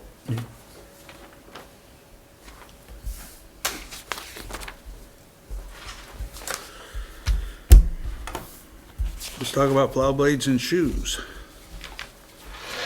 And the increase in cost. I noticed that. So what you have is quotes, and they're not all apples to apples. I think there's shoes missing on the one from Cooper. But There's no hurry on this one, and I haven't had a chance to talk to Jeff. He was on earlier, but he's not on anymore. About, I wanna know what we have in stock right now. These do not go down in price. They have not since I've been here. Steel prices just keep going up. So the argument could be, they're not gonna get cheaper next year. That's one argument. But he has quotes, and you notice that they're all, two of them are in the 7,000 to 7,500, 7,700, and then there's one that's 12,000, almost 13,000. So if the board does not wish to approve one of these quotes tonight and want to wait for more information on what we have and what we really need, I'm assuming that he didn't put it on here if we didn't need it. Well, I'm just concerned that this one quote doesn't have, they're not all the same. The shoes. It's not the same stuff they're bidding on. Well, the shoes on this one part of it anyway, was $432. And if you added that to the second quote from Cooper, then you're talking, we're getting close to the same amount. But I didn't do all, there's quantity 4 and, You got 3, 4, 8, 9, 10, 11. So you got 12 pieces on the one. yeah, You got 8 pieces on the next. yeah. And then we got 4, 8, 12 on the last one, so. Like Cooper or Cupper, however you say it, they make some of the stuff, but not some of the others. Right. But this stuff, I looked at the state contract from 2024, that XT36 arm was $505 on the state contract in 2024, and now it's $975 Yeah. in 2 years. There's no doubt that this stuff is gonna continue to go up in price. It's just, how much in semantics do you want me to spend tracking this down? What I don't have for you from Jeff is, because there's different pieces, parts, what does he really need? My recommendation is, let me go back and talk to him, and I'll just bring it back to the next meeting, when it can be a little more coherent with it. I don't And think the what price is gonna trucks go are up for? $10,000 between now and the next meeting. The new truck, we paid extra to have harder carbide edges on that The were Sabre supposed to, they said they would last Twice as long. Yeah. 4 years, something like that, I a thought it long was 3 time. times as long for twice as much money. Yeah, Was the decision we made. So Yeah, they definitely want to go with the Sabre blades. Those are the ones that have the carbide component to it. So if you notice, everything that he's got quoted here, I believe, everything is carbide edged. They're not all Sabre. At least the one from Cupper. That they don't have, it doesn't say that it's Sabre. No, it's a carbide edge and it's whatever a Tasco wear plate is. Yeah. I don't know, I think there's a lesson in this too, that when the quotes get turned in, there should be that sheet in the beginning that shows the apples, and Right. and maybe that's just worth me going through the exercise with Jeff to have that done and bring this back on the first meeting in September. I think if Jeff knows what we're looking for, he's pretty good about providing that. Yeah, it's just having that format when they're side by side, and we make sure that it's apples to apples comparison, makes the decision easier. Yeah, I'm interested in why this third one, it's got similar items, but the price is almost twice as much. Well, it's 80% more. You notice that, Mark? and Sabre is the brand, so neither one of these suppliers make them. The Cupper stuff, they make their own. Yeah, I was looking at that, the nose piece. On one, it's $60, and on one, it's $431. Yeah. Yeah, I mean, on one you got the mitered right is $897, and this one here is $1,500 or $1,491. Yeah. I mean, that's a significant price difference. I mean, good for them for trying to get the extra, but Yeah. it might not work. Right, so if you're good with that, I'll just take it back. I think it's time to, yeah, We'll sure. bring it back to you in we'll bring it back to the next meeting. Okay, let's talk about a trackless. I read your emails recently, but Yeah, and one of the things that, I talked to Evan today, and he said that he had messaged with you, Rob, and you threw out some information to him, and I know Mark has talked to him as well. And my nose got bent a little bent out of shape, because I'm like, I got left out of the conversation, and it's probably, maybe that's really not the case, but when he told me, it sounded that way. And I'm like, I'm the one that manages the budgets and stuff, and I wanna make sure that I provide you with good information, like what's in the budget, how much, where we're at right now. So that the MT5, a replacement for the MT5, I did reach out to the guy in Maine and said, hold off right now, because I don't know where we're at with this. Making a trip 4 hours one way up there if the board does not wanna purchase one of those. So I feel kind of stuck right now with what to do with the people that I've been dealing with to go look at items they have. And if the board has no appetite to replace it and they want to do something different, I did talk to Evan today, and he said, we could put the all-angle plow in the front of it, put the sander on it, and we run it till it doesn't run anymore, if that's what the town wants to do. So we do have an option to run it like it is, and if it does fail, then we back up to the skid steer. I didn't want to leave you out of the conversation. I just wanted to know what Evan's opinion was on the flail mower thing, on its size, Yeah. and I just wanted his general opinion on what he thought. Well, he might tell you one thing, and he tells me another thing. I think that's, And that was why I wanted to hear it directly. That was what I wanted him, he might sugarcoat it to you and maybe not to me, or vice versa, but that's why I reached out to Evan to see what are your thoughts on what you guys want for a sidewalk plow up there. well, I know the plow, I mean, some of those machines, they come with, you can purchase them with a V plow. The guy in Maine has a bunch of them, but he has a bunch of attachments. And I wasn't talking to him, I was Facebook messaging him today, that is kind of plug and play. If you said, I really like the machine, but you're selling it with a snow blower on the front, we already have a snow blower. But we really like a flail mower, or we really like a V plow, we could, barter with them on which attachments go on it. But if the machine's a piece of junk, then it doesn't matter what's on it. And this is my feeling. We have a machine with 2,000 hours on it, and the PTO failed. And the only thing that the PTO is necessary for is a snow blower. Maybe there's other attachments. Probably if you put that over the rail mower, that would need it. Yeah. That appears to be the weakest link on those machines. For us to buy another one that has 2,000 or more hours on it, really holding my breath on that. I looked at, Jeff sent out that the dealer had a 2019 with like 900 hours on it for 60,000. To me, that makes more sense than one that has 3,000 hours. Having said that, we don't have the 60 grand to buy it. Mike sent me one MSV. I saw that one. That was a beautiful machine. I actually knew the guy who's selling it for the person that owns the old missile silo over there in Louisville. It's got 900 hours on it, but that company has stopped making them. So you can't get parts, so that's not gonna work out. My personal opinion would be, and I apologize if I left you out of any conversations. I know you're real busy and you've had some other challenges, so it wasn't intentional in any way. Yeah, no, I know, it probably wasn't, just that at the moment it felt. Yeah, I understand. You can always Mike- call me up and yell at me, I don't care. I just come down. Get and see- angry, I just gonna see you. come down and I'll eat your complain. nails. My personal feeling would be to take the machine we have with 2,000 hours and put Evan on that for 2 weeks and steam clean it and have him, he said there's some rust holes in the cab and the floor.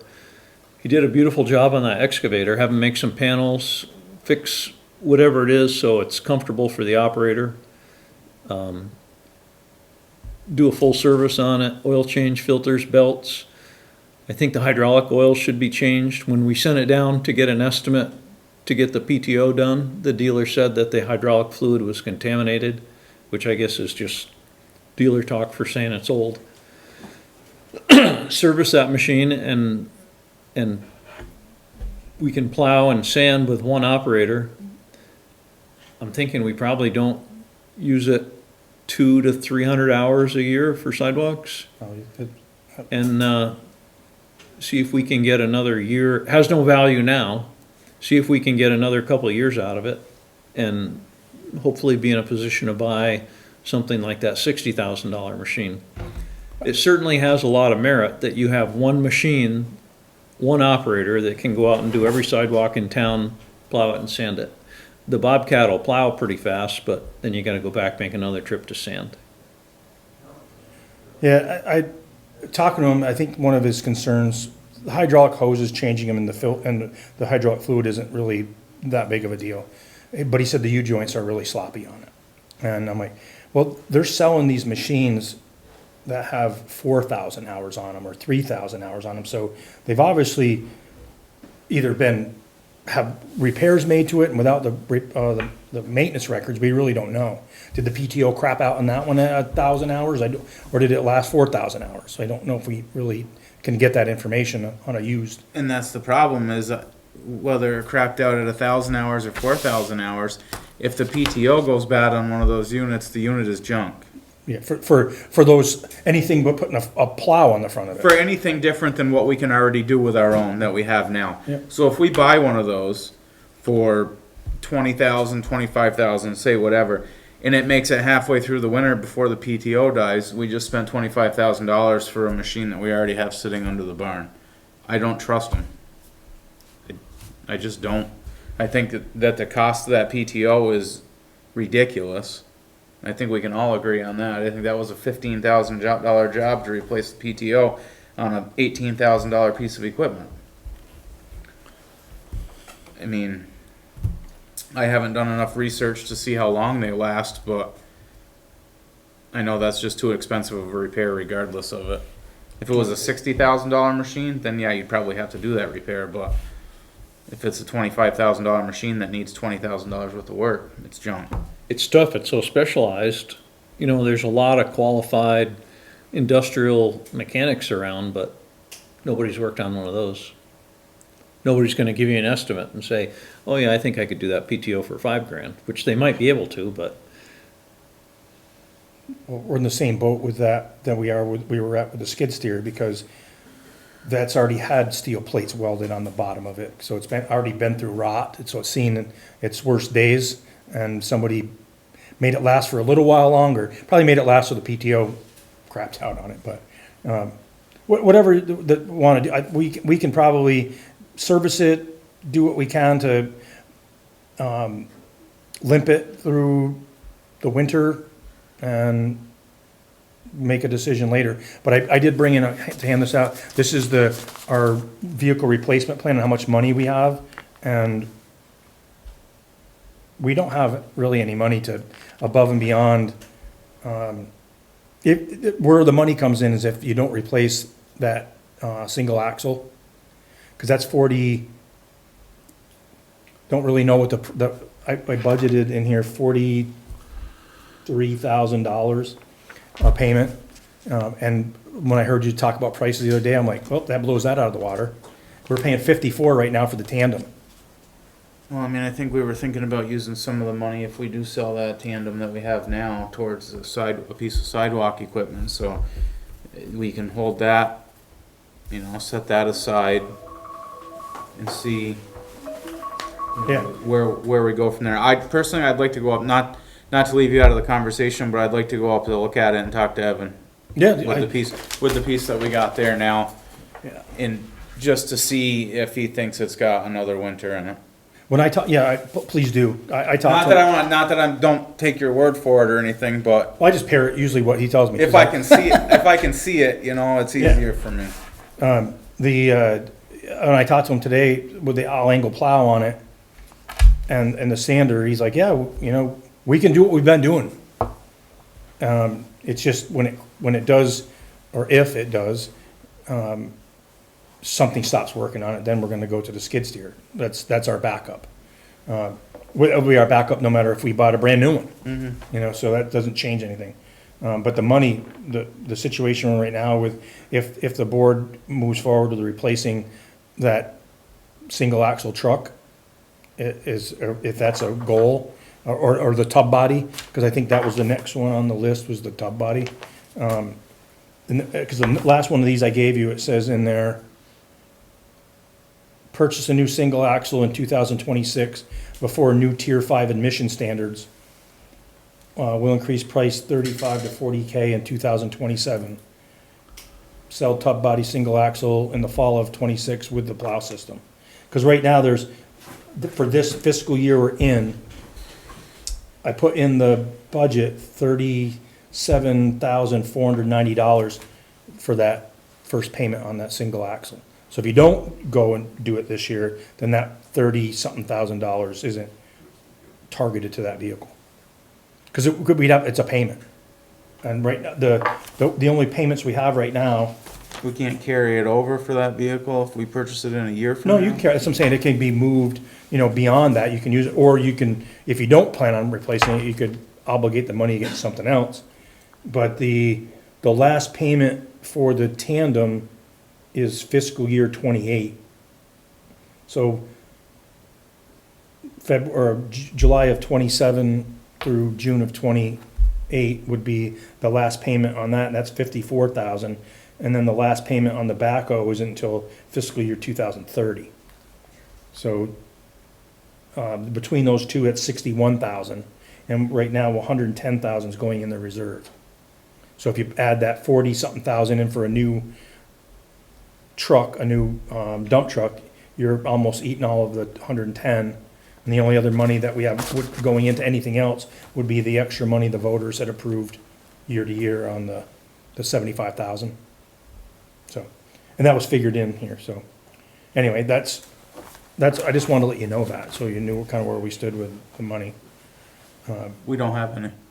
I mean, it depends, right? If you don't, go after the dump truck, you would. It but- depends on what you wanna spend it on, I guess. Because in this budget, it was $8,000, almost $9,000 a year for, I think I'm missing it here, but 5 years for the replacement of the trackless, and that didn't start until fiscal year 30. So we haven't made it that far. So, anyway. But if you Well, that's what I'd like to do, is have Rob go up and look at that with Evan. I think that we can get that machine to service it for another couple of years, maybe 5 even. I know that's not what they wanna hear at the town garage, but I think, Let's shoot for 5, that sounds good. well, it's Kind just- of optimistic, aren't we? well, I Look think how if- long Heat's patch on that thing lasted over there that was supposed to be On 3 Elm Street? years. I mean, they gotta add a couple years onto that always, so. and we got a few more years out of the excavator too. Well, we say that, the engine and transmission still have to. But anyway, that was just the conversation. And I did share one, there was one in Connecticut, and I got the guy's name today, the mechanic. If anybody wants it, and talk to him, if you decide you really want to go that way. He has one down there with low hours on it, and the mechanic that maintains it, I was given his number, but that was 18,000. And the pictures, it looks immaculate. I don't know, paint does a lot, lipstick on a pig thing, so. how many hours on it? It was like 1,200 and something. I'm still just scared of the PTO on those things because once it's gone, that's a junk unit. But if we buy an $80,000 one, it could go in a year too, so we'd be, If it's under warranty, it doesn't matter. you know what a new one cost? Almost Oh, I know. $200,000. For a trackless? Yeah, 160. Really? yeah, and then when you start throwing on AC and attachments and stuff, like that, you build on that 161, but yeah, it was 161 for a new one. That makes you wonder why a used one's only $15,000 or $18,000 though. Because they get, the ones that they're getting in, that the main company has, most of them come from airports. They use them to clear the runways and around the taxiing areas and stuff, so they get hours put on them, but a new one, 100, by the time we decide, the board decides that you want one, it'll probably be 200,000, so. I'll be attending a select board meeting at that point, chuckling at you. I think the board has agreed, I agree with you, Mark, that we should try to get another year out of that. We just don't have 60. If we had the money, $60,000. I'd be all for it, but We don't, because well, let's talk about paving and line striping at the rec center first. Enjoy there yet? Yeah, so it was on there, on my report, but, in the back of it. I know Jeff was gonna try to get a commitment out of one of those So, three vendors. It is, they're starting on the 25th, tomorrow, and they'll be done by the 20th or 29th, Who's doing it? Peckham. Good, they're reliable. They were the highest bid, but they're the only ones that's guaranteed to get it done by August 31st. Well, that Yeah, was we got part of, pretty close there. that was part of Jeff's mandate was they were all three reasonably Yeah. similar quotes. They weren't They were horribly. in $5,000 of each other. Yeah, there wasn't a big difference, and we directed Jeff to Yeah. get the one that would do the job, and that's what he did, I so. appreciated Rob's motion, because he said up to $73,000 and something, that was the Peckham's, quote. So that's happening this week. Well, that's good. Good. Weather dependent, I guess, but, and then line striping, so I talked to Jeff and asked him to get quotes, for the crosswalks. We're getting complaints on the ones on South Street. And that, you notice that the paving company, or the contract, for the paving, they paid for all of the line striping to include crosswalks from Glenbrook all the way down to Mill Street. So the stop bars, crosswalks, stop signs are all painted, from that project area. So we're only talking the stuff that's along the Route 4A corridor, like Drake Road, Corey Lane, anywhere there's a, crosswalk that crosses the sidewalks. And he's also got one quote so far for the line striping of center lines and fog lines. We haven't done that now in 3 years. And there's some roads that stuff's not even visible in most places, or in some places, depending on what road you're looking at. But, we budget for 99,000 linear feet per year. So he's already got one quote for that, and he's getting more. And then I received a quote today on line striping,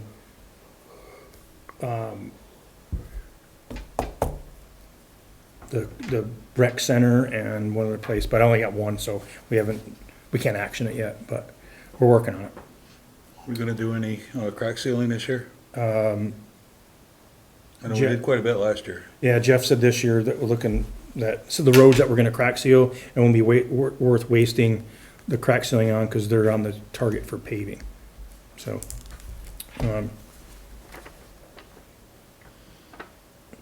That's it for line striping. Weren't we talking about doing some of our own line striping? We're gonna do, the parking lots at the town office, the PSB, Crystal Beach, and the park and ride. I think that was it. So we found out that machine, Jeff called Lloyd Jones Company, Adirondack, what's that? Advanced stuff, yes. He called Lloyd, and that painter, they were running at high pressure, and he said, you gotta throttle that back, your kids, that's why you're getting the overspray. So we're buying a new gun for it, and then we'll mess around with the pressures, and Jeff and Evan said they believe that will solve the overspray problem, so we can do those lines ourselves. If it works out well, we can do others, but can we do crosswalks? if they're existing, we can paint over them. If new ones, we'd have to lay them out, and those guys the companies that do this use stencils. We don't have those, so I don't know. They'd be calling outside the lines. Roller and a gallon of paint. and I've it's done all that, good. and I'm not doing that That's again. But yeah, so, did that answer your question? We talked about, next one was replacement options for the single axle dump truck. I'm not sure if you're there yet, or if you're thinking about it, but I know you guys have, between the highway crew and some of the board members have talked to people about single axle, full-size dump trucks and plow packages and whether or not it's Viking or this person or that person. Jeff brought it up to me because he said, it's gonna take 2 years, maybe 2.5 years, if we start now. And he was interested in talking to the fellow from Viking. And I said, well, I kinda would like to talk to him, but after, running that by Rob and refreshing my memory on our experience with Viking, I would, is Jeff on tonight? He's not on now. Depending on what the board decides right now, I think I would call Jeff and say, you might as well cancel the appointment with him, because we're not going down that road. I know the salesperson was upset because we had a truck ordered that we couldn't get from Charlie Boyce. And they wouldn't put us into the build sheet until we had a truck on the ground. So Charlie Boyce wouldn't even guarantee 2 years at that time, and then it would be another year to get the plow done, so we bought it someplace else, and the salesperson lashed out at you pretty hard. And then we had that 6,500 on the ground with a build slot at Viking, and when it came up, they said they weren't gonna do it. And I guess that would be enough, so, I personally wouldn't have any interest in entering into any kind of contract with them. I mean, in the past, just recently, we bought a truck and had it sit in our garage for a full year waiting for them, and then when the day came, they go, no, we're not gonna do it, because you bought another truck someplace else, so I don't think that we should go down that road again. Well, not only that, Mark, or the board, we ended up purchasing the plow package from Viking to put on that truck that TNT, we sent the truck to TNT and they had to buy the stuff from Viking. Because Viking had it. Yeah. They just decided, oh, we're not gonna put it on your truck. And then, and that was when I called the Viking Surveys USA, he recommended, he said, listen, I know you've had issues with the individual as sales manager. We're not gonna go down that road. You can deal with this in the future, but on this one truck, let's just leave it be. We'll get you the parts. You can have the other company do it. But then when we needed stuff that wasn't there, we got the runaround. And so. I still don't like the idea of buying a truck from one company and then having to let it sit somewhere for 8 or 9 months before you can get a body put on it. So we're paying insurance, a year, we're paying insurance, registration on a truck that's just sitting there, that's useless, that can't be used. They couldn't do it for anything else. If it gets damaged, that's on us, you know? Yeah. If we get a truck, I wanna get a truck that shows up here and it's ready to go. End of story. Yeah. Well, we know there's one company around here that does that, but now the issue is whether they put 11-foot plows on it, and Jeff doesn't really like the 11-foot plows, and he put an 11-foot plow on a single axle frame. Is that too much? And I'm like, What size plows do we have on the single axle trucks now? 9. They would have, that new tandem has an 11-foot wing on it, and the old one had a 10. The wing operates at a 45-degree angle, so you're actually widening it by 6 inches. Does that make sense? Mm-hmm. 6 inches wider. I guess on a narrow road, that's something, but it's not a full foot. We don't put tandems on small roads. Right. That's why this town invested in 2 one-ton trucks to use on the smaller, harder to reach areas. So when we ordered that truck, they gave us the specs. Mm-hmm. And the board looked at it, and the highway department looked at it, and everybody said yes. When the truck showed up, they said, oh, it's an 11-foot wing.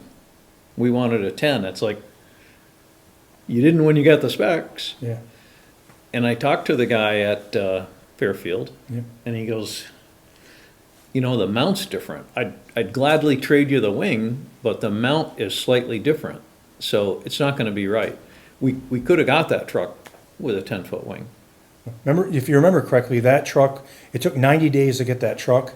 It showed up It was early. all ready to go. It cost more, like $30,000 more, to have it turnkey versus than waiting, but you didn't have to wait, you didn't have to let it sit for a year. And Viking pushed us back multiple times saying, oh, it's gonna be longer now, it's gonna be longer now. So it wasn't just a year, it was like more like 18 months. Yep. And at the time, we didn't even know if we could get the truck that we wanted Yeah, from Charlie Boyce. There was national, they weren't making them, they were done. yeah. So, So there's, my feeling is, if the board agrees, I would call Jeff tomorrow and say, cancel that appointment. And I did look it Not up, going and anywhere and there. there's more companies than just HP Fairfield that sell complete trucks in New England too. I mean, we're not the only municipality that's looking for a turnkey truck in all of New England. I think, one of the issues, I think, Rob, was is where it can be is there a local place that can be serviced if we need to service it and not have to go back to Massachusetts or wherever the closest, whatever, Western Star or, because if it's under warranty, any dealer that's a Western Star or an International should take it. Yeah, that's all stuff that Jeff needs to look at and call around on. So, all right. And to further exacerbate that problem, the truck's a 2015, I'd like to see us push that one down the road a couple more years. The tub body? What kind of shape is it in? I don't think it's in bad shape. Because I know, what was it last year? We were told that it's in better shape than the other single Yeah. axle. I think the only thing that I heard complaints on, it's more of a rough ride than the other trucks, but And you can't use it as a summer truck because it has that tub body, but we have more than enough summer trucks. Yeah. most of them sit up there all summer anyway, because they don't get used like they do in the winter. So having because the tub body can't be used because of the tilt, bed in it, that doesn't matter, we have other trucks. If the truck is mechanically sound, there's no sense in replacing it at this point. We'll save the money for another year. And if those emission standards change, and where that, like the guy from HP Fairfield said, but then somebody else said that they've restricted, or I don't know. The president just signed an executive order, you could take all that Yeah, emission stuff off. Yeah, so that might be, worth waiting for a year anyway. I agree with you. I think that truck is mechanically in good enough shape that, we should keep it, use it for the plowing, and it doesn't need to be used in the summer anyway. Right. If it doesn't, Yeah. everything else broke. It's a used single axle municipal truck, it doesn't have a lot of value. We might as well. But to us, it has value. I know We it can screws sell it up for your- 20 and we can spend 200 to replace it. No, actually, Just keep running it. by, as I think I said to the board originally, this is gonna have to be massaged every Yeah, damn year. and I think, Well, we know that we're gonna redo. I think that's an awesome thing to have on there, but I think if we can stretch out the stuff on there, then it benefits us. All this does is paint a picture saying, oh, we saved it this year, but now we got more next year, but we don't need that much for a payment, we can move some over to this, and so this just allows, moving of the pieces of the puzzle And around. inflation really skews it, Yeah. but it's a great tool. And we know the highway department's never gonna have enough money for everything they need, so. Yeah. But I mean, there's nothing on here that we could afford a new grader and a new excavator. This is all talking used stuff, because you couldn't afford it on what we put in there. Say the taxpayers put in there, you're never gonna afford a new grader, a new excavator, and, new trucks when they hit. New excavator's cheaper than a sidewalk plow. It is. Is it really? 150 grand to replace that excavator, 160 for the sidewalk plow. How is that even possible? Yeah. Specialty stuff, that's why. Unbelievable. Because they can. So I think we're all agreed that we're gonna hold off on replacing the 2015 Yep. for now. And then the Kubota tractor, Evan called me today and said he's got it back up and running. And the wood splitter still nothing, no update on Yeah, it. that's just a side project whenever he gets time. But the tractor's back up and running. Good. He had to change a clutch out in, but he thought he had to bring in the, not the throwout bearing, what's, The over the rail the mower. housing in the Bell housing? bell housing in the clutch, or in the tractor. But there's actually he thought that was got worn, but there's actually a ridge that's supposed to be there. But he called the dealer and he called Earl's and they couldn't tell him what the specs were. Not that they couldn't, not that they didn't want to, they didn't have it. So he said, oh, I guess it's supposed to be there, so it's good. So he didn't have it machined, and he put it back in, and it's working fine. Good, good. Sit there, so. Done on that one. Transfer station, Yep. new compactors installed, Nice. working fine. Evan had to do a little bit more fabrication, but one of the things that when Jimmy Roberts did when he cribbed up the building, and so instead of having it put back down on the compactor, he actually built some like, I don't know, not lolly columns, but something that stable. The building's being held up by itself now, not putting the pressure on the compactor frame. Nice. So and he did bill us. Probably better for Heath. It doesn't shake the building as bad when the thing's working, huh? And pulling that thing out someday, and they pull the whole thing out, and Heath will be in a pile on the ground. So that's good. The closure of the facility in Hudson Falls that we bring the MSW, the household trash stuff, they're gonna be closing in December, but there's rumor that Casella's might take it over. So we don't really know, but all that says to me is the price is gonna go up. So we're keeping an eye on that, and we're bringing stuff to Hubbard's for the C and D right now, but there might be a time that we have to look at bringing MSW somewhere else, depending on what the price is. I mean, if they're comparable to Gleason Road, then there's no sense of putting the extra miles and time on that truck. They'll bring it to Hubbard's. But there'll still they charge $120 a ton. So it's more than New York, but it's less than Gleason Road. And then but the impact on that to the town of Hubbardton, because if we end up having to pay more, that's calculated in the formula for Hubbardton.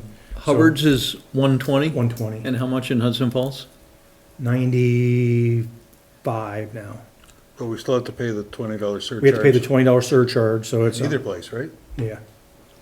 It's on top of Hubbard's. They were 93, but we still have to pay the surcharge no matter where we go outside of the district. Oh, okay. So if you dump it at Hubbard's, you don't have to pay the surcharge. No, we pay.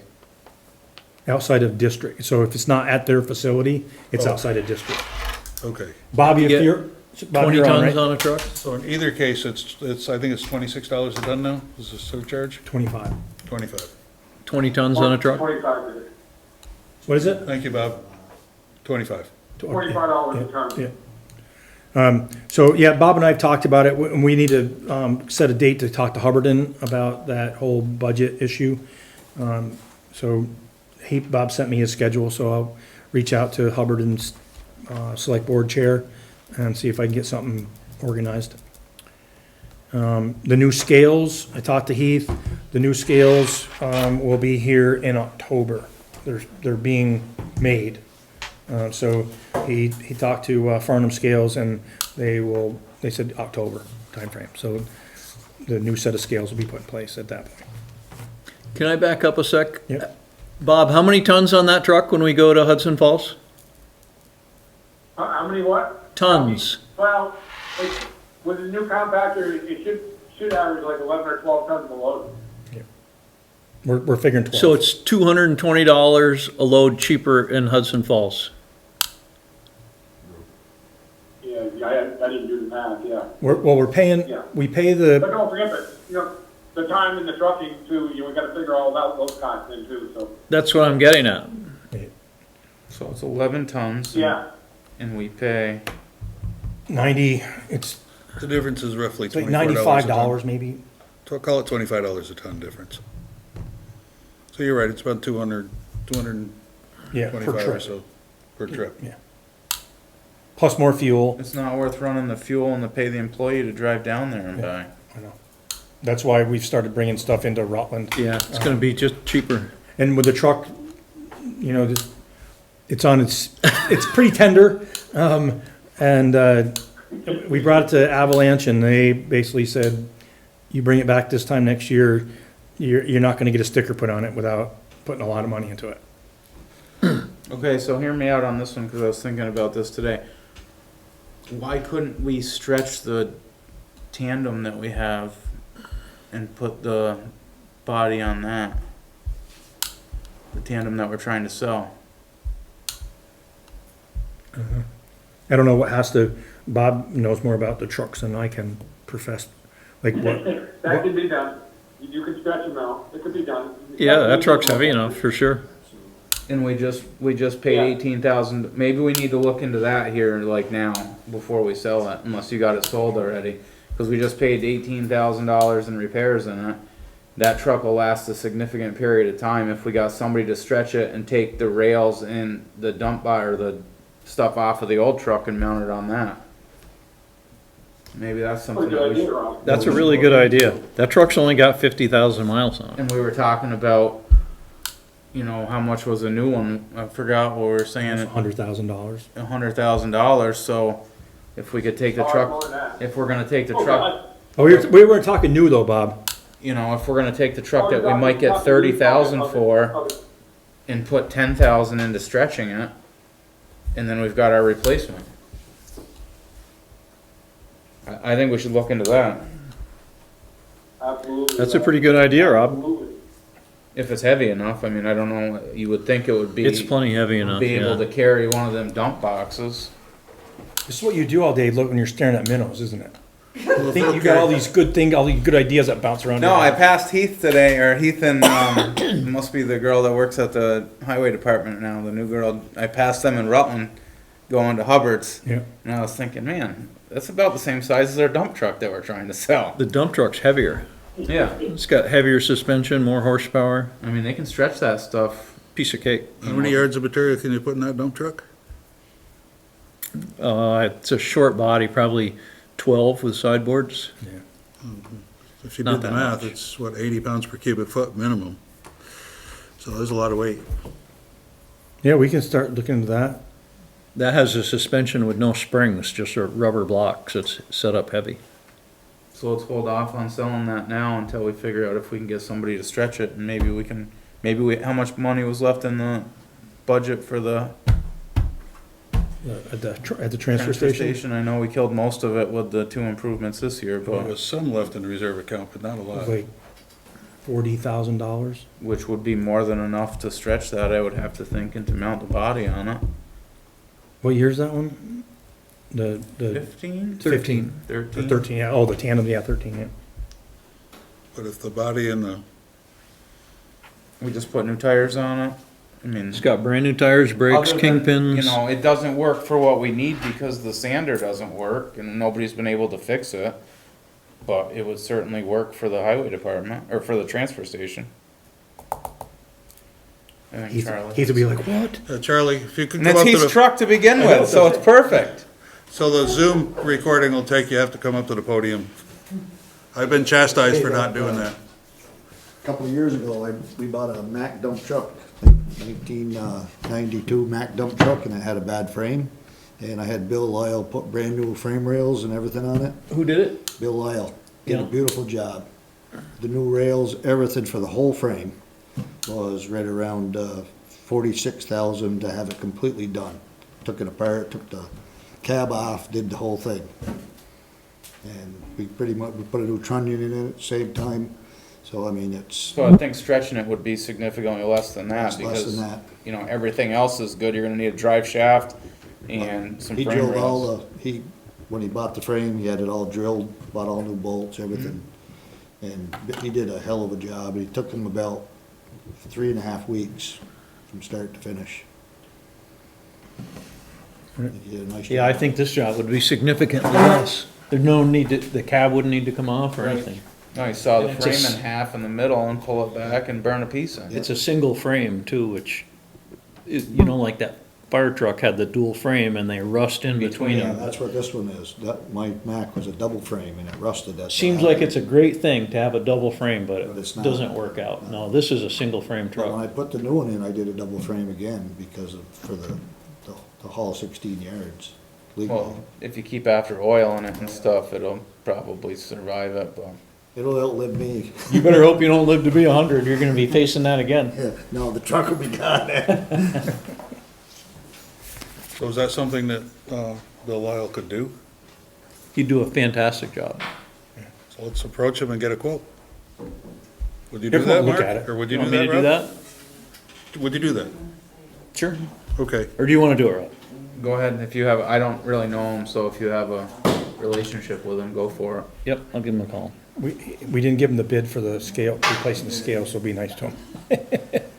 He's Yeah, but not it's the only be- one that but does it's- it. But it's not because we didn't give him, Yeah, we didn't give that job to somebody else, we just bought a brand new set of scales, so. Had we gone to refurbish the old ones, he would have been He more than likely. right at the top of the somebody. list. He did our trailer. Yep, he did a good job on our trailer. He did the buildings, So, the yeah, Mark, structure if of you could the garage, you too. know, give us a report back at the next meeting, hopefully, and I'm sure he'd get back to you by then, wouldn't he? And then, we can decide if that's an outstanding idea, Rob. I'm glad you thought of it. That's a really good idea. 'Cause that might That be truck a- has live hydraulics too, you don't need a PTO, it just makes hydraulic pressure all the time. And then can we use the transfer station truck once the thing's taken off to plow sidewalks with? Yeah, actually, we can. We're gonna mount a sander on the back of it, and we're gonna put a V-plow on the front I of think it. that truck, Over the real mower on the front. I think we've gotten pretty much all the goodness we're gonna get out of that, haven't we? All right, so Getting we're gonna tired. move on. Holy cow. Kubota tractor and wood splitter? So Kubota tractor's, fixed, running, and the wood splitter's just another project. We're on to installation of new scales, We did that, I covered that October, they'll put the new Yep. scales in. so we're on boards, committees, and commissions now. Yep. So briefly, let's talk about the Unified Development Regulation, the section that talks about mining setbacks. I had a conversation with a local business owner week before last. Mike and I went up and talked to him and looked at his operation that he's had in place there for decades.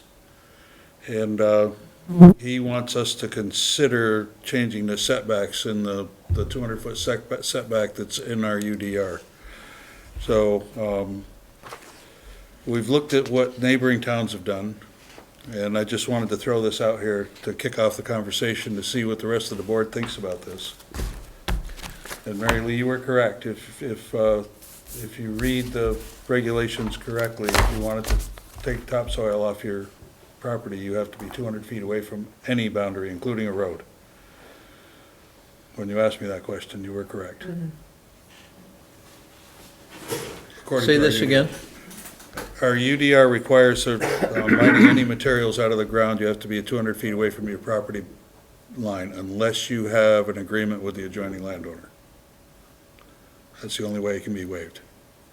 So like in Mary Lee's case, if she wanted to harvest, for lack of a better term, harvest topsoil off her cornfield, she would have to be a minimum of 200 feet away from any boundary, including a road.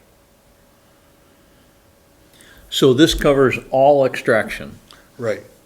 And if you had, what that landowner had mentioned to me, and it was a good point, is if you have a plot that's 10 acres, and you take 200 feet around the whole perimeter, you wind up with a very small hole in a great big donut. That could be, because an acre is 208 feet square. So he's got a point. And so I think we should at least consider reviewing that and maybe emulating something similar to what Pulteney did, or maybe not. But I thought we should kick the conversation off. And, I would start with, extraction can't all be the same, right? If you've got a sand pit or a slate quarry, I think the setbacks would have to be different. If you want to bring up our UDR, I don't have it, I didn't bring a copy, but it's in the zoning regulation, it's in the zoning department. Extraction of earth minerals. Yeah, I don't recall the exact words, but it's section, what was the section, 5.06? I don't remember I that. think. It's on page 18.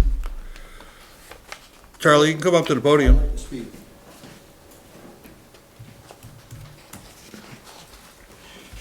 So this goes back, this started around 2015, 16.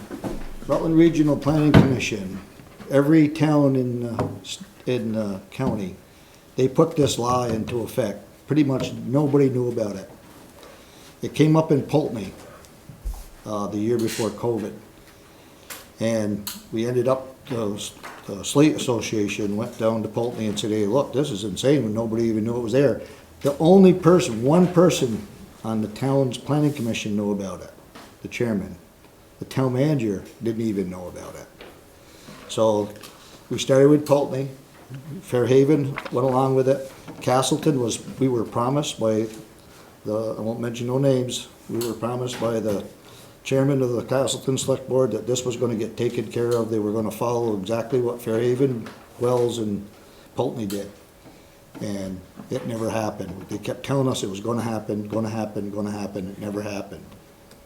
So this 200-foot, now I can drill a well 5 feet from my property line to your property line. Okay?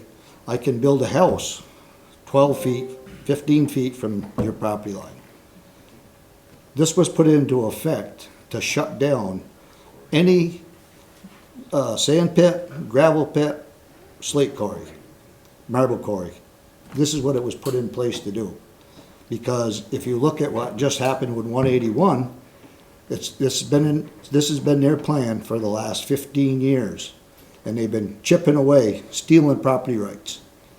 And besides that, anything that was done prior, if you had a pit like our sand pit, it's been there, was opened in 1950. Okay, so we're pre-existing to Act 250, pre-existing to Act 249.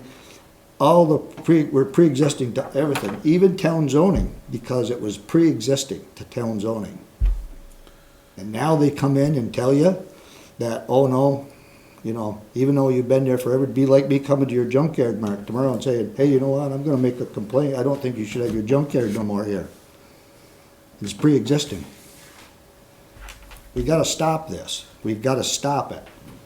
And we've gotta go back and do the same thing Pulteney did. Pulteney ended up going with a 20-foot buffer for everything. That way there you could run they went the width of an excavator, you could run an excavator down beside your property line. Okay, that's why they did that. I got copies. I don't know if Mike did. I handed them out to the board. They were in their Did mailbox. anybody read them? What happened? I mean, I did, yeah.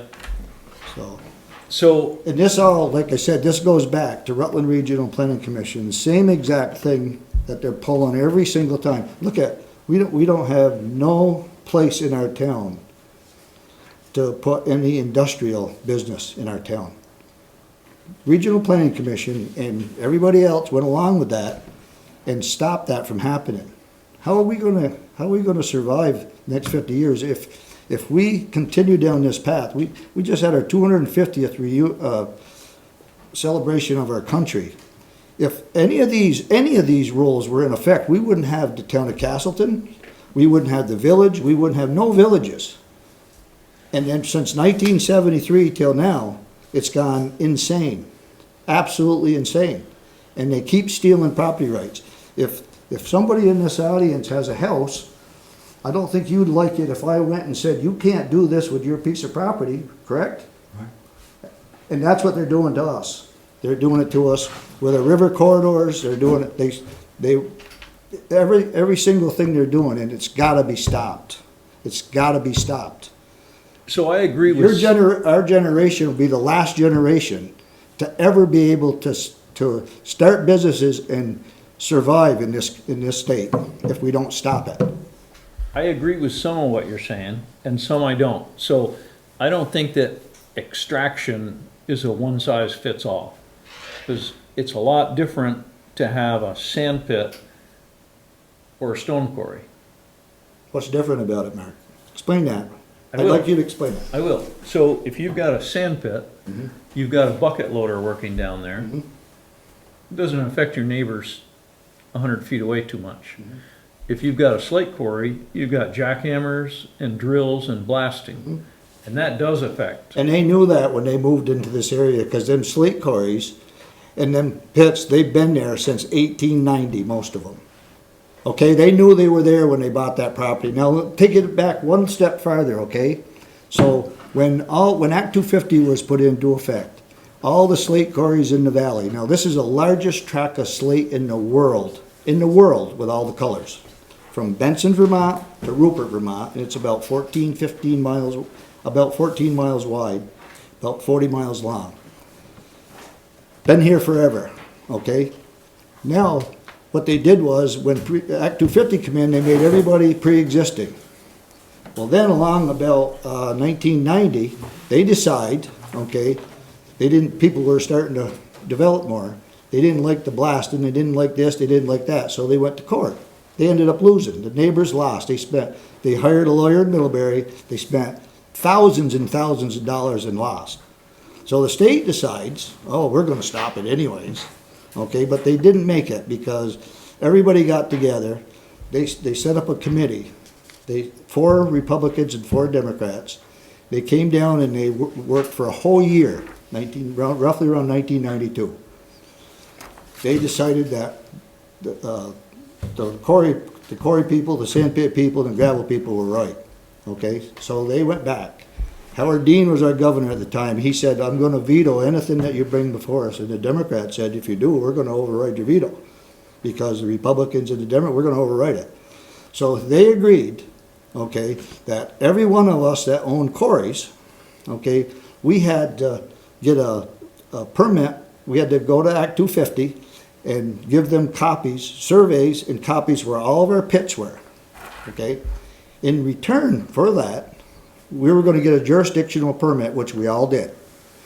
Then the state was supposed to take and map all these quarries in the valley, okay? And they were supposed to map them so if you came in and were going to buy a house or a piece of property, you could go to that overlay map and you could see where the quarries were. And then it was up to you to decide whether you wanted to buy that or not. Well, then guess what? The state of Vermont never did it. They never did it. So then they come after everybody again a few years ago, and they realized in 13 and 14 when they had super majorities and everything, and then they decided that they could not, it wasn't going to be able to happen. So they start through the regional planning commissions putting all this bullshit into the regional planning commission, excuse my language. They decided they're going to start putting this in a little piece at a time, stealing from us. So Wells, Fairhaven, Pulteney, and Castleton at the time said, oh, we're not going to allow this to happen. We're going to stop this, even though it was already in there. It was sort of like repealing Act 181. They were going to repeal it. Well, all them 3 towns did it, but Castleton never did it. And now it's coming back because they should have done it. And they never did it. And so this just steals more property rights from everybody. Now, up until this law went into effect, you could go right to your property line with a quarry or a sand pit or a gravel pit. I'll give you an example. Over here on Burke's Curve over here, the Pelletier, Woodbury had a gravel pit, Pelletier bought it, and the neighbor had a gravel pit. So when I built the roads in Blissville, there was just a berm left between them. So I went over and talked to both the neighbors and said, hey, look, if you go straight through, beautiful gravel, I said, you go right straight through and I'll pay each one of you 50%. If I take 3,000 yards, I'll pay you for 1,500 yards and the other one for 1,500 yards. That's what we ended up doing. That's how the roads got built over in Blissville, on Mary Lane and Brown Avenue. But the problem is you're taking that right away. So we got to have natural resources to be able to survive, Mark. You got to have them. Just like you got to have junk parts from your vehicles that you're tearing apart. You got to have that to survive because people can't afford to do other things. And if you don't stop this, nobody's ever going to be able to do it. No young, next 2 generations will be done. This state will be history. Right now, we only have 97,000 kids left in the state of Vermont, school age. Less than 100,000 kids, school age in the state. But yet we pay the highest school taxes around. And there's going to be more people leaving. And now all these people that came here during COVID, they spent a lot of money buying places. You mark my words, they're going to be underwater. Their properties are not going to be worth anywhere near the same thing that happened in the late 80s. You remember when it happened. And everybody was underwater. Everybody that bought that piece of property for $150,000, it ended up being worth $100,000. And it stayed that way for 6 or 8 years. It's going to happen again. So we've got to stop this stuff and we've got to change this and get it changed. We gotta get rid of it. And this is what they were hoping for, it would get pushed down the road, and nobody would do nothing about it, like Castleton didn't. They squandered the opportunity 10 years ago, 8 years ago, 8 to 10 years ago to do this, when everybody else did it. Right, each town gets to set their own setbacks. That's right. No, the Regional Planning Commission put it in, but they put it in so nobody understood where it was, nobody even knew. It's just like the town plan we're going through right now. How many times have we gone through that to make sure that we're protecting the people, the landowners? It's gotta be stopped. It's gotta be stopped. And what gives somebody from Montpelier, that's a bureaucrat, the right, to send it to the Rutland Regional Planning Commission, and it comes to our planning commission, what gives them people the right to steal our property rights? What gives them that right? I don't think they have a right to steal our property. Well, they do, because they're doing it. All you gotta do is read our town plan. Read the zoning regulations. They're doing it. And like I said, most people, if I went to the houses and said, hey, I don't like the color of your house, I'm gonna go to the select board and ask them to put it so you can only paint your house this color. I don't think too many people are gonna go along with that. But yet, when it comes to the landowners, because we've kept our mouths shut. How many times have I come to you about the river corridor stuff and all this stuff that's going on, and it just hushed off?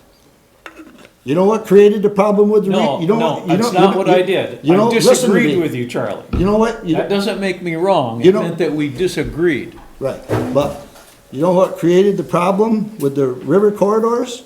Our sewer plants. They stole that, where the Castleton sewer plant is, they stole that land from my grandfather originally. Then they paid him $8,000 3 years later because they realized that they had to pay him. They took that land. I was 10 years old. I was raking the hay where the sewer plant is now. The two state guys, my grandfather told them, this is what's going to happen. He said, you're going to steal my land. Been in our family for 75, 80 years at the time. Now it would have been 150 years. And you're going to steal my land. You're going to pollute Lake Champlain with all the phosphorus that you're going to be dumping into the Castleton River that ends up in Champlain. And then you're going to come back 30 to 40 years from now and blame us farmers. And that's exactly what they've done.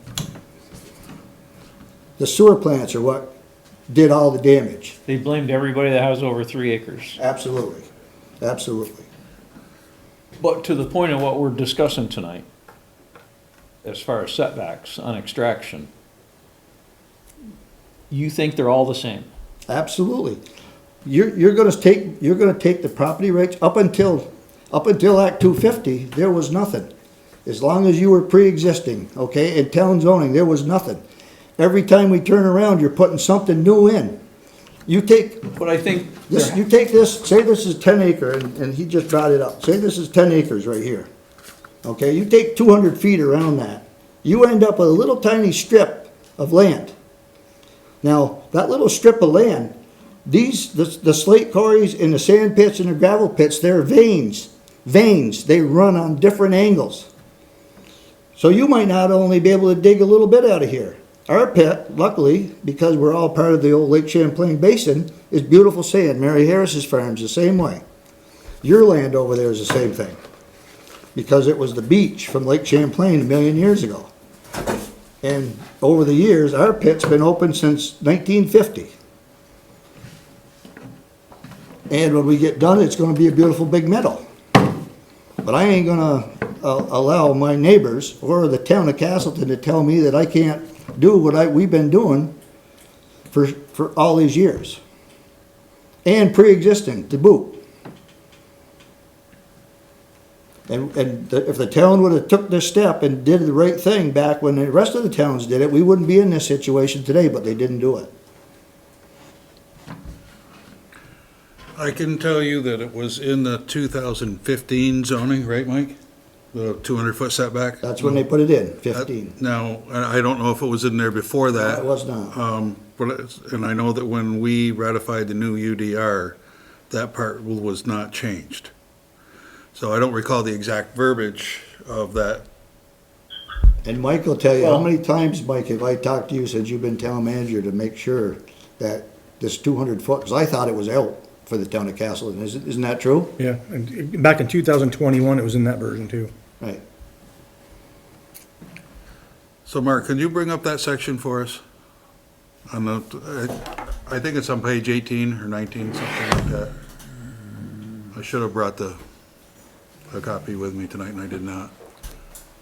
Do you know what page it is? No, not off the top of my head. I think it's section 5.8 or something like that. Does that sound right, Mike? Can I say something, Charlie, and don't yell at me here, Nope, so, no, because you're I'm not a quarry guy or a sand pit guy or anything like that, but let's say I own a piece of property that abuts your sand pit. What page? I think it's like 18 maybe. You're Don't hold me to that. 20 feet off of my property or whatever, and you dig down, 75, 80, 100 feet or whatever. Go to the However far you're gonna go.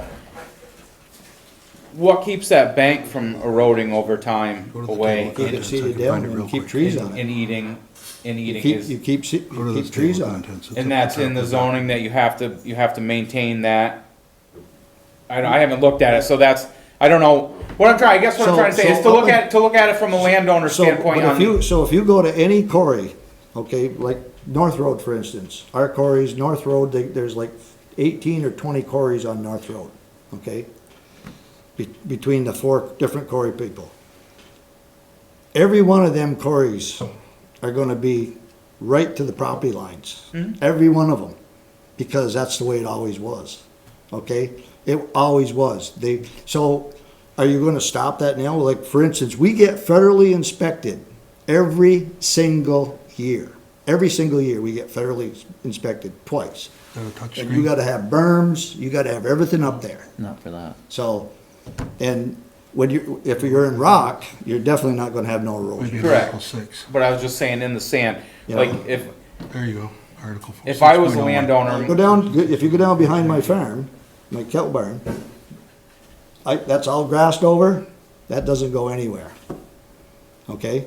Been grassed over for the last 15 years down there. yeah, I got yeah, one more layer I'm to get uncertain as to the level of erosion on the edge of a pit. That's all my question was. Well, these guys were down there and looked what it looked like to you guys. I mean, to me, it was, you just did some digging down there too, right? Yeah, That, the no, one I of the seeded walls. it, yeah. But the rest of it was all seeded over and Yeah. everything. Yeah, the rest of it looked like it was gonna, it was all. And flattened then out. we're going down one more layer. You gotta protect your asset. You're not gonna be, it'd be like me, going out in my cornfield and ruining my cornfield, or my hayfield. You gotta protect your assets. Oh, here we are. There you go. There's one other thing that you kind of have to look at. If someone has property 50, 60 years, and someone else comes and buys a piece next to it, should they be able to say what you can do with your property? I'll give a for instance.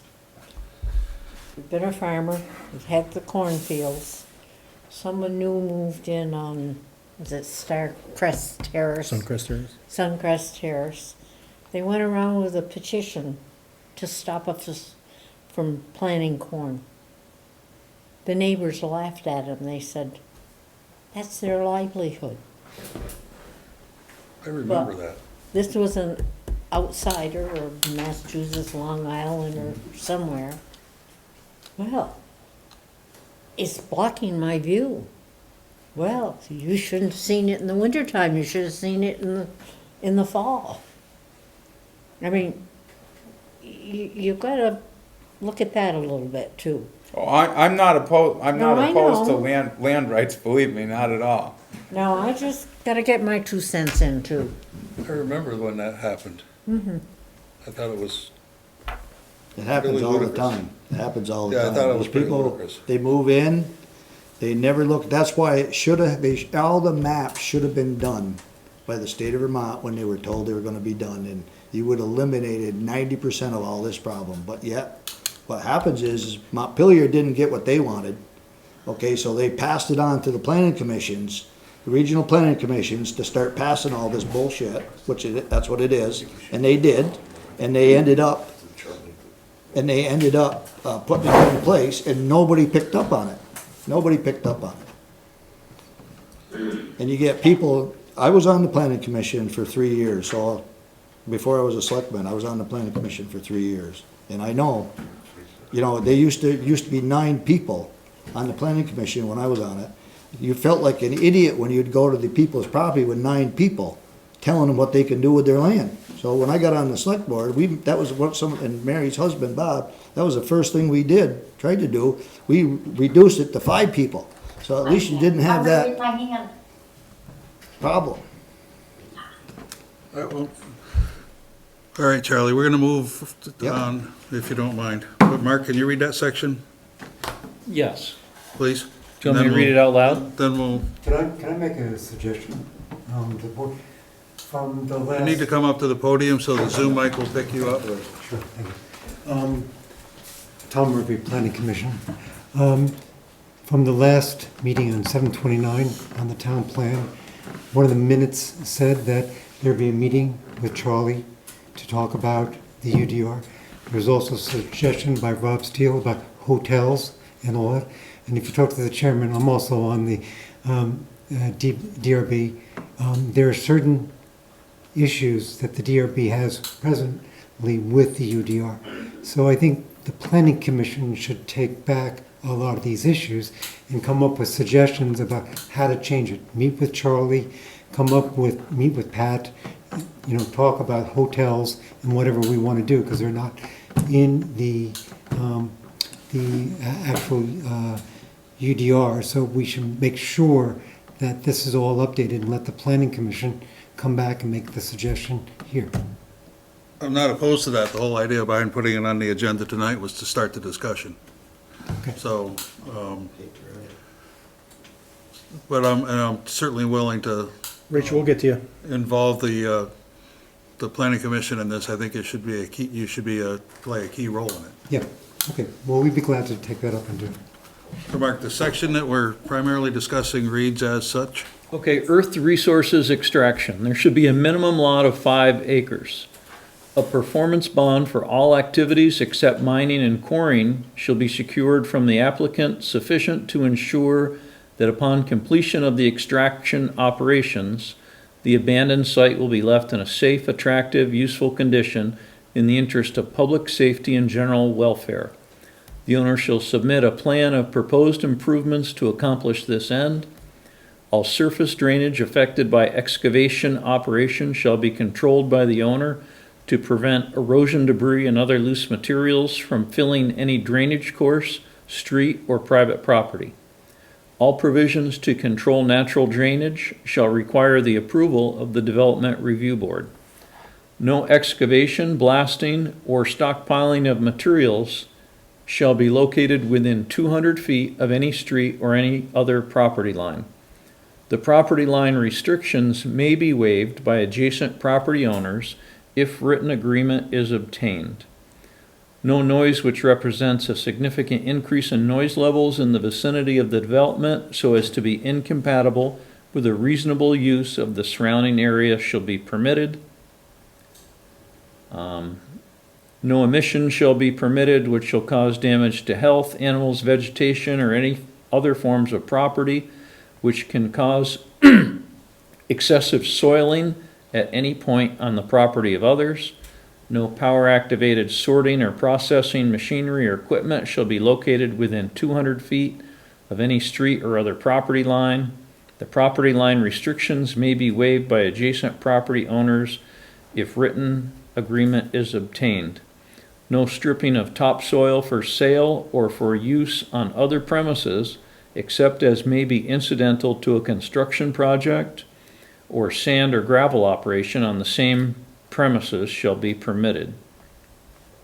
No creation of pits or steep slopes shall be permitted unless provisions are made to refill each pit or cut the sides of steep slopes in a manner which will ensure public safety and prevent erosion. Earth slopes greater than 2 horizontal, 1 vertical shall not be allowed to remain. Excavation and open pit extraction sites shall be graded, fertilized, mulched, and reseeded so as to establish a firm cover of grass or other vegetation to prevent erosion. Such work shall be inspected and approved by the administrative officer prior to the release of any bond. Heavy equipment shall operate only from 7 a.m. to 7 p.m. Monday through Saturday, unless other hours are determined by the Development Review Board at the time of permit. A sand or gravel pit on a farm shall be termed accessory to an agriculture use and shall not be subject to provision B and H of this section. H was the no stripping of topsoil. B was the performance bond.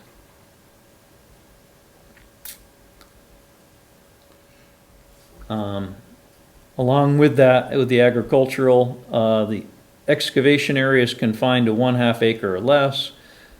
Trucks whose primary function is commercial hauling sand and gravel or soil are not kept on the premises. The sand and gravel pit is not a primary source of income for the owner. No power activated sorting or processing machinery or equipment is located on premise. The development shall not conflict with deer yards, historic sites, or fragile areas. Load must be covered when off-site or loaded so as to not spill while en route. Then we go to funeral homes. So we still got a hand up there? Laura?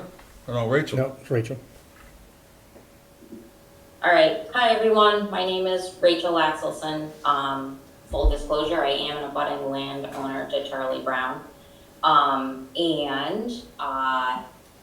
It's probably one of the larger abutting properties on Sand Hill Road. And I think Charlie and I have one thing in common right away, and he was talking about protecting his asset, and I am here to do the very same thing. Because, you know, I read these regulations and you just read them aloud, and I'm a little unclear as to the discrepancy of maybe what's happening in reality and what's on that paper.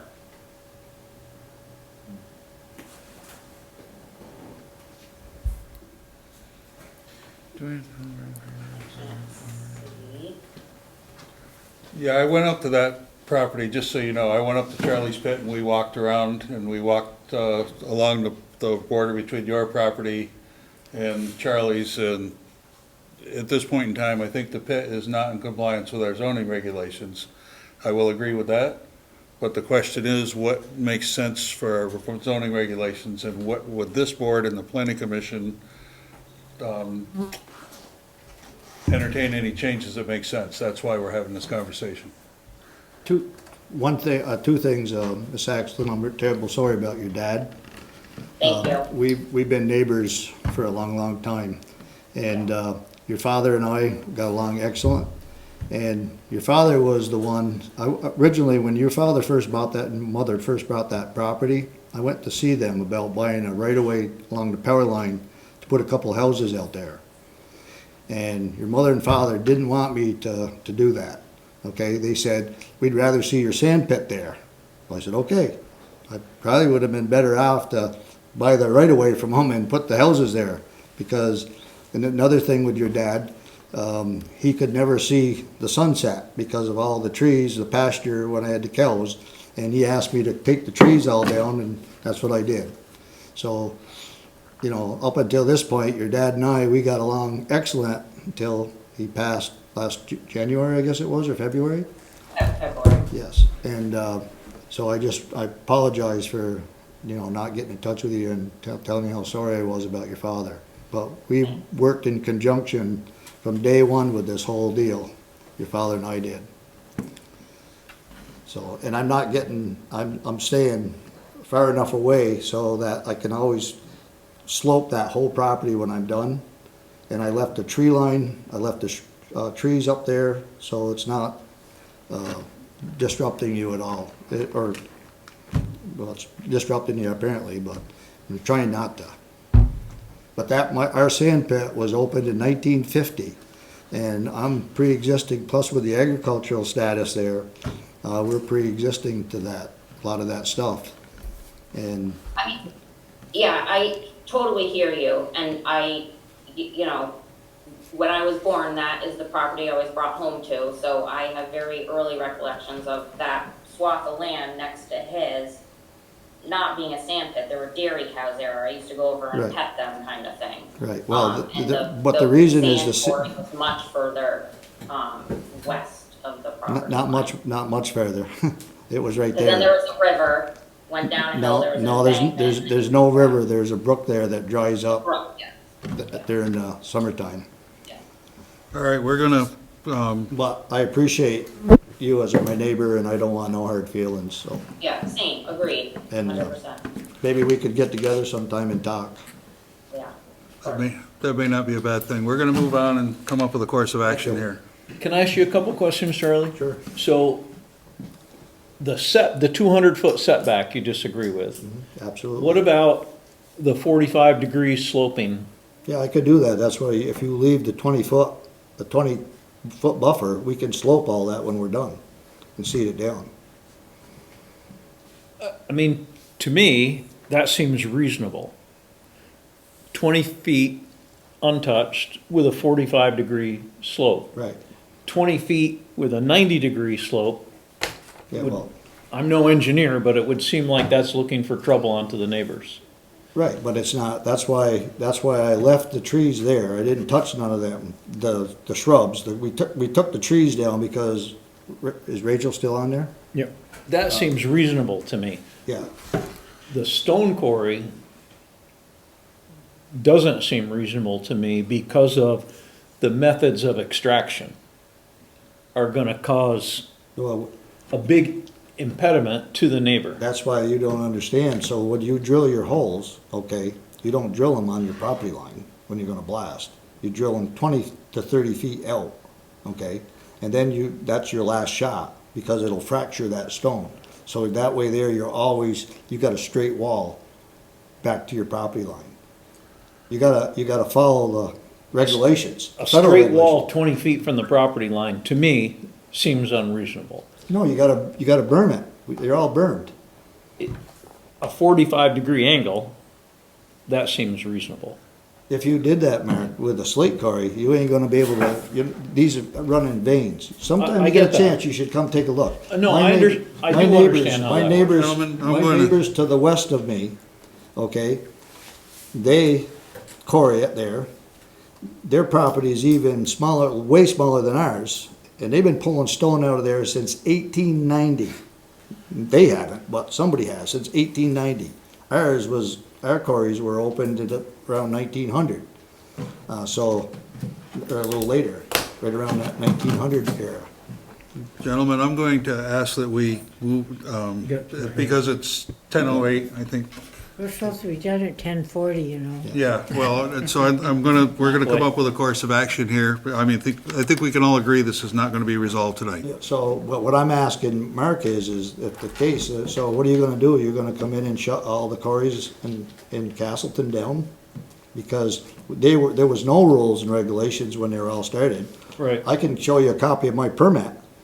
When I had to go get a permit, town asked me to get a permit to reopen them quarries, and I did it. Pulteney, I didn't have to, Castleton, we did. And I've got that, nothing was ever said about your property line, because you could go to your property line. It was your land, and that was in 92, or no, I mean, 2002, 2003, somewhere in there. Okay, guys, we're gonna have to move on here. I think we can all agree that we're not gonna resolve this tonight. So I think our course of action, is there any more hands up? Laura, do you still have your hand up? I do. I'll take your comment and then we're gonna move on. I'm also Charlie's abutting neighbor, and like Rachel and Charlie, I agree that, you know, protecting your assets is important. And I hear Mark, I hear you talking about, you know, the reasonableness of, you know, the slope and the distance from a property line. As an abutting property owner, one thing that I do want to bring up as we're considering this is that sand moves with the wind when you quarry it. And I have observed the past year or two dust clouds in Rachel's property. And because we have the transmission line there, we are not able to establish vegetation that would create a buffer. And so when those buffers, those 200-foot buffers, like, I don't know what's reasonable or what's scientific, but I do know that those 200-foot buffers were created with math and science and research in mind. And they weren't just arbitrary. And I understand that you're going to consider this in another forum. But I'm curious as to, in terms of number of property owners impacted by the 200-foot setback, preventing them from enjoying their property versus the number of property owners who are protected by the 200-foot setback. I'm wondering what those numbers might look like. I understand Charlie's sentiment, I do, but I also know that my property, but for my trees, it's excavated right up to the fence. That's not true. So That's there not will right. be no trees but my own to protect That's not if true. they start You to were there. pour. I know that's not true. So I'd like that clarified, because that's not true. You own about 75 to 80 feet on the far end. And Charlie, they won't pick you up if you don't come up here, but I will agree, I walked that property and I know that Charlie is not excavating adjacent to your property at Not this even point, close Laura. to your property. It's a good 100 yards at least. Yeah, more than 100 yards away. And the power line's in between your property and my property. So what you're saying is The not true. trees are cut down right up to my fence. No, they're not. No, they're not. I brush hogged a road to the corner so I could find your corner pin. I brush hogged it. That's it. 1 4-foot wide strip. If I can't do that with my property, I guess we got a problem. I didn't take any of your trees down. I didn't do nothing. But what you're saying is not true. The town manager saw it, and so did the chairman of the select board, because I took them up there and showed them your corners, both your corners. So that's not true. I'm not anywhere near your property. I'm gonna put a stop to this conversation right now, and we're gonna come up with a And course of action and one move on. thing else I'd like Charlie, I to don't wanna say- be rude. I'd just like but to we- say this, I've been a good neighbor to all my neighbors, especially I've let you guys hunt my land, walk my land, and I've never said you couldn't do it. And this is the kind of respect I get back, you know, because I've allowed you to use my property whenever you needed to use it. Well, let's not make this Thank too you. personal. I'm not 'cause making it personal. Everybody has their property rights in mind. Absolutely. Right. But- They're not making but any- what- But what she just said wasn't true. Fair enough. All right, we're gonna move on. Course of action. Board, what's your pleasure? I think that we should throw this back at the planning commission, and what do you think is a reasonable time for you to come back to us with proposed changes? I highly recommend you look and see what adjoining towns have done regarding this issue. Excuse me. Particularly, excuse me, I'm still speaking. Okay, Who's talking? sorry. So, and I highly recommend you look up, in particular, what Pulteney did back around 2019 or 20, somewhere in that time frame.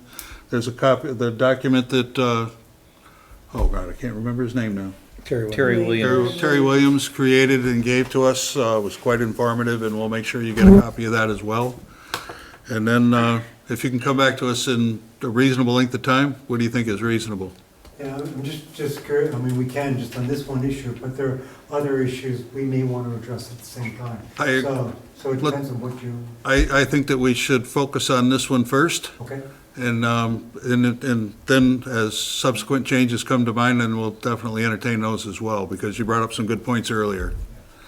We have our meeting tomorrow night. Yeah, so- okay, you know, we'll come back to you as soon as we can, we just gotta do the research and. Well, kick it off tomorrow and come up with what you think is a reasonable time frame, and I'll expect, Frank to get a hold of us and let us know when you think you can respond. Okay. Is that reasonable? Yep, Yeah, sounds we good. go into Pulteney just about every day, so. I think- Yeah. I've got copies for it right here. Okay, good, thank you.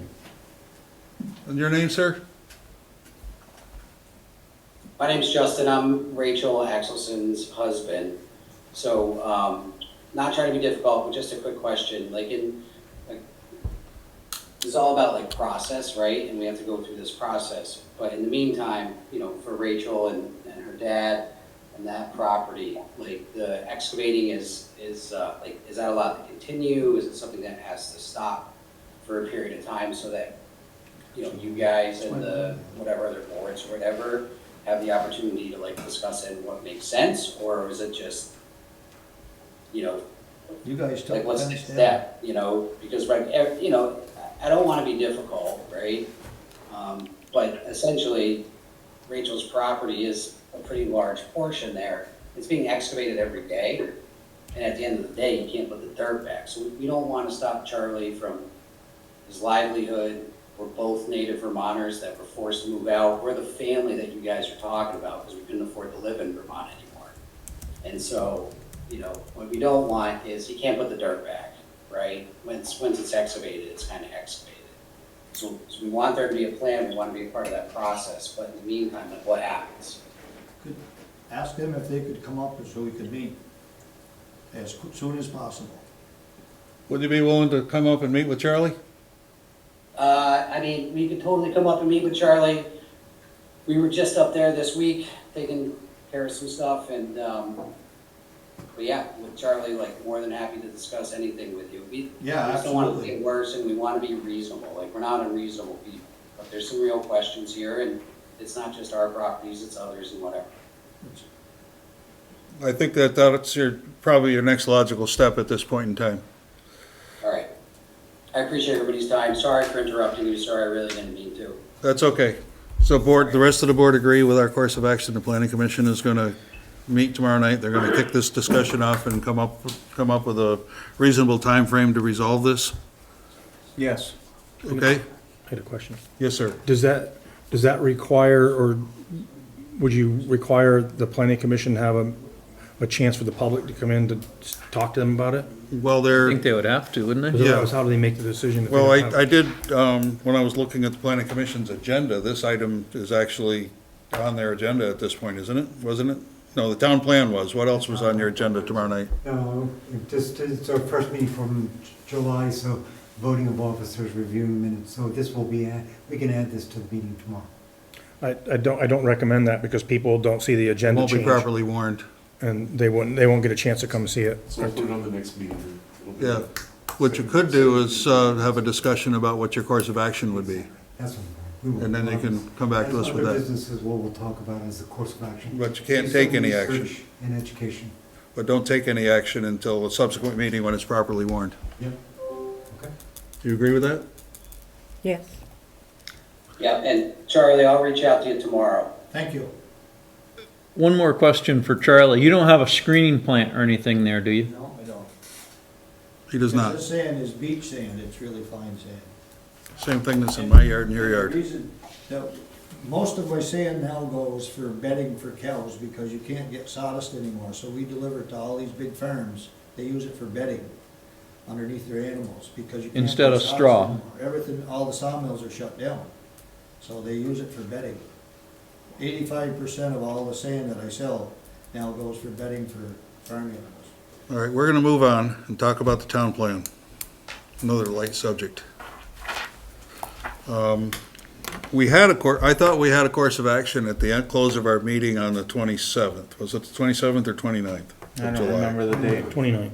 29th of July. I thought we had a course of action where the two members of the planning commission and Mr. Steele and Mr. Brown were gonna get together and take Mr. Brown's input as well as the input from the other board members that we had in the meeting of the 29th, and come up with a version 25, which includes also the grammatical changes that Mr. Mark and Mary Lee Harris found. And that was gonna be all consolidated by the guy at Regional Planning. He's acting as a scribe. And then, once that version 25 was created, we were gonna reconvene and see what next steps would be. Okay. Now, apparently, there's some lack of clarity here, because I've heard there's now different versions floating around, and I would No, really they're all the love to same lay versions that now. to rest. They have a new number now that's appropriate. Mike Skovner, Planning Commission. Charlie did not want to meet with us until he could see the most recent version. That wasn't printed until Thursday. I delivered it to his farm stand on Thursday afternoon, and Charlie was supposed to get back to us when he could meet. Okay. That didn't give us very much time between Friday and today. Okay, so there is a course of action in place, There is a course of action in place. and you're gonna have Mr. Steele involved as well. Absolutely. I haven't gotten that particular, Well, Charlie was going to get in touch with you. I haven't gotten that version yet. I emailed it out to the select board. It's available also in the town office right now. Okay. Because there's been, Can I blow my you know, chop? here's my personal opinion on this right now, because we've been going back and forth. I'm not gonna look at another one of these until we get a final one with everything corrected the way it would be given to the public. We're just wasting time. I mean, we can go through whatever, but you guys gotta give us something that's ready to go to the public. Grammar corrected, everything corrected. Or we're just gonna keep going back and forth, finding more commas, more this, more that. So can I speak to that? And I'll go back to another section too that we had, where we had talked about, the school thing. And we were told that the Rutland Region Planning Commission said it had to be in there, that particular section. I reached out to the Rutland Region Planning Commission, they said that wasn't the case. The school? Yeah, the Education goals. objectives and goals for the education Yeah. that we discussed the last time. And the planning commission told us here that Rutland Region Planning Commission made them put it in there. Well, I don't know if that was true or not, but I mean, It's in our minutes actually here too, the select board minutes, and I believe Dick looked at the recording. I went over the recording. okay, I thought in the latest version, we took that. Yeah, I don't know, I haven't Yeah. seen that latest version, but Okay, I don't anyways. know what's going on if I'm being told that Rutland Region Planning Commission is requiring something and they're telling me that that's not the case. No, what was required was we had to have goals in the education section. That was what was required. And if you felt, and we deleted that section, that you felt that you couldn't control that. We can't. Agreed? And so that section is now deleted, Okay. okay? Yep. So can I just, I'm sorry, you go, I'm sorry. Okay, I'm very upset. Okay. Well, last Tuesday, Joe called me and asked me, had I got the form? I said, no, I'll get it tomorrow morning and I'll go over it. Wednesday, I spent 5 hours reading it the 5th time, word for word for word for word. I don't want to do that again. Then I met with Joe and we spent 3 hours together. So now I've got 8 hours and I don't know what Joe's got. This is just this time, not before. Then I had to go to the Legion to do something because I worked there. I came back and I had a email from you saying version 25 was available. Joe had 22, I had 23. I don't know where 24 is, and you now tell me 25 is available. I don't have the time. I'm old, and you might think I have a lot of time, but to read this and not have anything changed. There is no version 24. There never was going to be. We agreed at the meeting that we would call the next version that came out version 25. But why did a version come out when you gave us the other to look at? We look at it, and the very same day, I get a new version. So the reason that a new version came out is I received several complaints about when you printed the version, it wasn't readable. So as I said in my email, it's a format change only. Nothing changed in the title, but the format, so it will be easier for everybody to print it out and it wouldn't be out there. To work with these documents in the template, in the format, with the charts, in the map, to get it to print correctly between PDF and Word is very challenging. I'm not an expert at Word to do that. I worked more hours to correct all that kind of stuff, and I'm meeting with Joe Thursday to go over every single change you have, so we can add more comments and more commas and grammatical changes.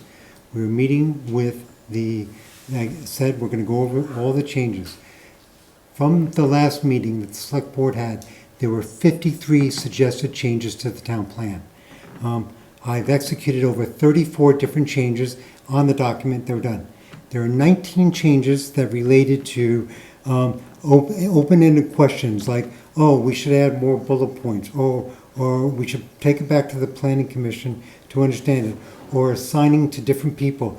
Even Mike Jones had to go out and look at something to do it. And I haven't followed up with Mike to see what his response was. We followed up with other people with the regional planning commission. So there's work done on those 19 items that still need to be worked on and dealt with. I agree. You don't have to read it or don't study it. We're trying to, tomorrow night, we're trying to look at all those 19 items and come up with the changes. Plus the additional work that you and Joe worked on to update the grammatical changes. I know you guys are excellent at trying to get that all done and to make sure every comma, period, spelling, whatever is all done and taken care of. So we're going to do that. Now let me just tell the committee one more thing. This year, under Vermont legislation S 325, section 15, they just came out with any required municipal plan due to expire in 2026 shall have an exception date extended until December 31st, 2027. So the pressure of getting this thing done this year is no longer on our plate. Now, we've worked a lot to get this plan in shape and to do where it was. It's not there, I agree with everybody here, but we have time to get this done. And I'm open to suggestions, but the Planning Commission is working to get everybody comfortable with the document and in control of what it should be. So any of the changes that you've done, we've marked them all down. I can tell you what's been done, what hasn't been done, what's been incorporated in the plan, and what hasn't. And there's still a lot that we need to discuss and work on because they're open-ended questions. You know, I can talk, and I don't want to take a bunch of time, the comparison from the old to new that Mary Lee, you brought up in doing that. Now, I can tell you the story about why it was removed and why we discussed it, but we can, if you want to add some of the stuff back, I'm fine with it. I'm not going to die on that hill just to say that we need to have it there, because some of that stuff is very informative. But to talk about climate, to talk about topography, geology, watershed, and water surface, we didn't think that really needed to be in for a future town plan. But I'm happy to add that back in if you feel that is very important, that you want that information back in the town plan. I don't really care about that. So the thing about this, the version control, I'm the only one, and I'm going to give a copy to Mike. So we have 2 copies of this that controls it. No one else can make changes. I don't want it. We had over 20 people input into this document, sending updates, writing comments, updating feedback. You can't have that to get a single version. So version 25 is the latest one that someone can print. With the changes that Joe and I are going to do and what the Planning Commission is going to do, there's going to be a new version, 26. But Rob, you bring up an excellent point. I don't want you to spend your time wasting time to go forward on that. And in addition, according to legislation, you have to give public notice of 30 days out there for another review of the town plan. So for the public meeting, we're going to have to come up with a date in 30 days, because we have to print it in the newspaper, and doing that we'll have a public hearing on the town plan. And then that will be the final one, whenever we're ready to do it. But there's a lot of open-ended questions, and I wouldn't say, hey, let's set that date now and say, well, when do you want to meet it? We don't have a deadline. That's great. Let's get it right once and but we still have a lot of other questions. Meeting with Rob, meeting with Charlie, and to go forward around that and getting all those things in there. So that's what I would suggest we do as the next step. Let us meet, let us go over, we'll get all your changes in there that you wanted, and so you don't have to read it again. And I will let you know that this is the final version. You will see an email from me that we are ready to show the public, and you can sit there and read it so you don't have to waste your time. Okay, I do agree that we're not anywhere near close to setting a date for a public meeting yet. I agree. I would like you to look very carefully on some of the stuff that you took out of the old one. I can say in particular, agriculture is down to one little paragraph. It used to be a half a page. And here, I have it all, and I can show it to you. I have everything that we took out. And the reason why we took it out, because it was superfluous to the overall town plan. That's what the planning commission agreed with in doing it. Happy to, like I said, I'm not gonna die on this hill. If you want us to add this back in, tell us what you wanna add back in, and we'll be able to be part of the changes. I don't really care. But it just, we didn't have any goals, we didn't have any policies or changes to add into that. So I'll leave it there. If I was brand new and was walking in and I wanted to see a town plan, because I might like to buy a house or whatever, and it seems to me that you're jumping around. You've got recreation here. Next thing I know, recreation is over with housing, and then recreation is over with natural resource. Everything is mixed up. Can't recreation all be just recreation and housing be one spot? One place you got housing, 30% of your income should be your, the other place you've got 35 in the same plan. Isn't there a way to have housing all in one spot? Well, there's a section on, Three spots? there's a section on housing, and I'll be glad to go over those comments with you personally if you want. Sit down with you. I know you spent 20 hours on this thing, and bless you for doing that. But I'm saying, we'll be glad to answer any of your questions that you want and try to make it. But I want to make sure that everybody's pretty happy and that we do it one more time. You know what I mean? Where everybody agrees it and is satisfied with all those changes. Like I said, I'm meeting with Joe personally. I'd happy to set up a personal meeting with you to go over any of your changes that you want to go forward from there. I would like that, but not for a couple weeks. I can't do any more reading. Well, the fact that our deadline's extended is welcome news. Yes, it is. Because I do agree with everyone in this room that we're gonna do this right once. Yeah, exactly. I think that the town plan is gonna become more important as the years go along here than it is now. I mean, I think it was you that said it, you know, it doesn't really matter in the grand scheme of things, and Mark had brought up the Act 250 part of it, but I think what you're gonna see is you're gonna see the state lying on the town plans more often coming up down the road, planning processes. Mhm. And we did confirm you can change it. You know, if we have any major changes like we want to do to the UDR, we can actually make those changes. It's a living document, right? It is. But we all know how long that takes, so. Yeah, everything moves at the speed of town. That's right. And I know Dr. Skovner's not gonna be very happy. But what's a blue cat got to do with anything? A lot. I really No, do it think doesn't. it's important to be in there. Why is it Because it's important? unique to this town. I'd like to have something that makes our town plan a lot different and a lot better than the other town plans. But that isn't, it doesn't, there's no rules, there's no nothing in it. It's just a little story. I'm sorry. He's trying to cheer you up. Trying to make it easier for you to read it. I like your little When you were on pause. vacation, he came in and he said, how could I sweeten up Mary Lee Harris a little bit? And we said, put a cat in there. It's not with a cat. We were wrong. All right, Tom, thank you for your input. Sounds like you've got a good plan, Yep.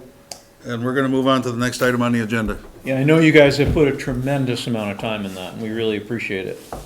So this one might be a lighter Got an extra lift. year now. Appointment of alternate rep to the Rutland County Solid Waste District. You still up for that? I make a motion, we appoint Charlie Brown as the alternate rep for the Rutland County Solid Waste District. Do I hear a second? I hear a second. Second. Any more discussion? Charlie, you in? As long as what's gonna happen is we're gonna get the town of Hubbardton down here, and we're gonna sit down, two towns, sit down and figure out how we're gonna go about this. Just remember that when you speak, when you're sitting in your chair, the Zoom recording doesn't pick it up, so I hate to be hard you-know-what about it, but You're still just a young pup. So, Definitely would do it, and thank you for putting me on that committee, because there's a lot, I believe we're 13% of the solid waste district. Isn't that what we are? I don't know what it is now. Sounds about right. I thought it was 11, but Well, 11 or 13, whatever. Either way, we it's are. substantial. Castleton, there's a substantial amount of money there that should be owed to the town of Castleton, and Hubbardton, I believe, is 3 or 4% maybe? I'm not I sure. honestly don't. But they should be part of this, because they voted to get out also. And we should not be waiting right to the last day to do it, which would be when we had our vote in March. This should be getting done as soon as possible. Well, you and Mr. Spalding are gonna be our pointing end of our stick here to get this done. Okay, so what we need to do though is we need to sit down with the town of Hubbardton. Everybody's gotta get on the same page before we do anything. And then, make sure that because aren't we still paying into the solid waste district right now? Yeah. Paying a surcharge. Yeah, so I think it's very important that we start as soon as possible on this and not wait any longer. Agreed. Thank you. Thanks, Charlie. So I haven't called the question yet, right? Correct. All in favor? Aye. Aye. Bob You're dropped- hired. Bob dropped off. You're hired. Okay, we're gonna move on. Let's see. Parks and Rec Center, do we wanna talk about the MRF fund at this point? Mike? I just Maybe wanted, the one thing you missed on this sheet. What did I miss? It says select board to consider vote leaving Rutland County Solid Waste District on the ballot in March. We already did that last year. Didn't we do that in March of 2026 or 20? Yeah, we did Yeah. that in March of 2026. because we had a year from the vote. So I don't know why we need to reconsider having a vote It was again. on my sheet, along with Charlie. Yeah, I saw that too and said, I don't know why that's there. I don't know either. Okay. Bad crack day. Bad crack day. Xed. Because that's already been done. The MRF. So what I'm asking the board to consider on this, because it has to be, I guess I really don't want to go through the effort of going through this application process if there's no appetite from the board to consider this, but, so the Municipal Energy Resilience Program died, it's no funded, right? So they come up with this new one, it's the Municipal Energy Revolving Fund. So it's partnered with the Vermont Bond Bank for 0%, up to 10 years, 0% loan up to 10 years, with a maximum of $250,000. So if the select board agrees that some of these improvements at the rec center are warranted, like if we have to, and we're waiting for some assessments, but we've got quite a bit already, but, we saw, they did an energy assessment of the building already and said, you got a lot of air leaks, windows, doors, the heating system is, it's doing its job, but it's working hard it's very inefficient. The lighting in the gym was a big one, that the lighting in the gym could be replaced and save a bunch of money. So I started working with Efficiency Vermont on it. Matter of fact, I got an email today, but I haven't even read it yet. But if the board would want to have a 0% loan and up to 10 years, up to $250,000 max over a 10-year period, or it could be less, could be 100,000 over 10 years. Would the board consider that, and we'd have to put it in the building's budget to be able to pay back that loan?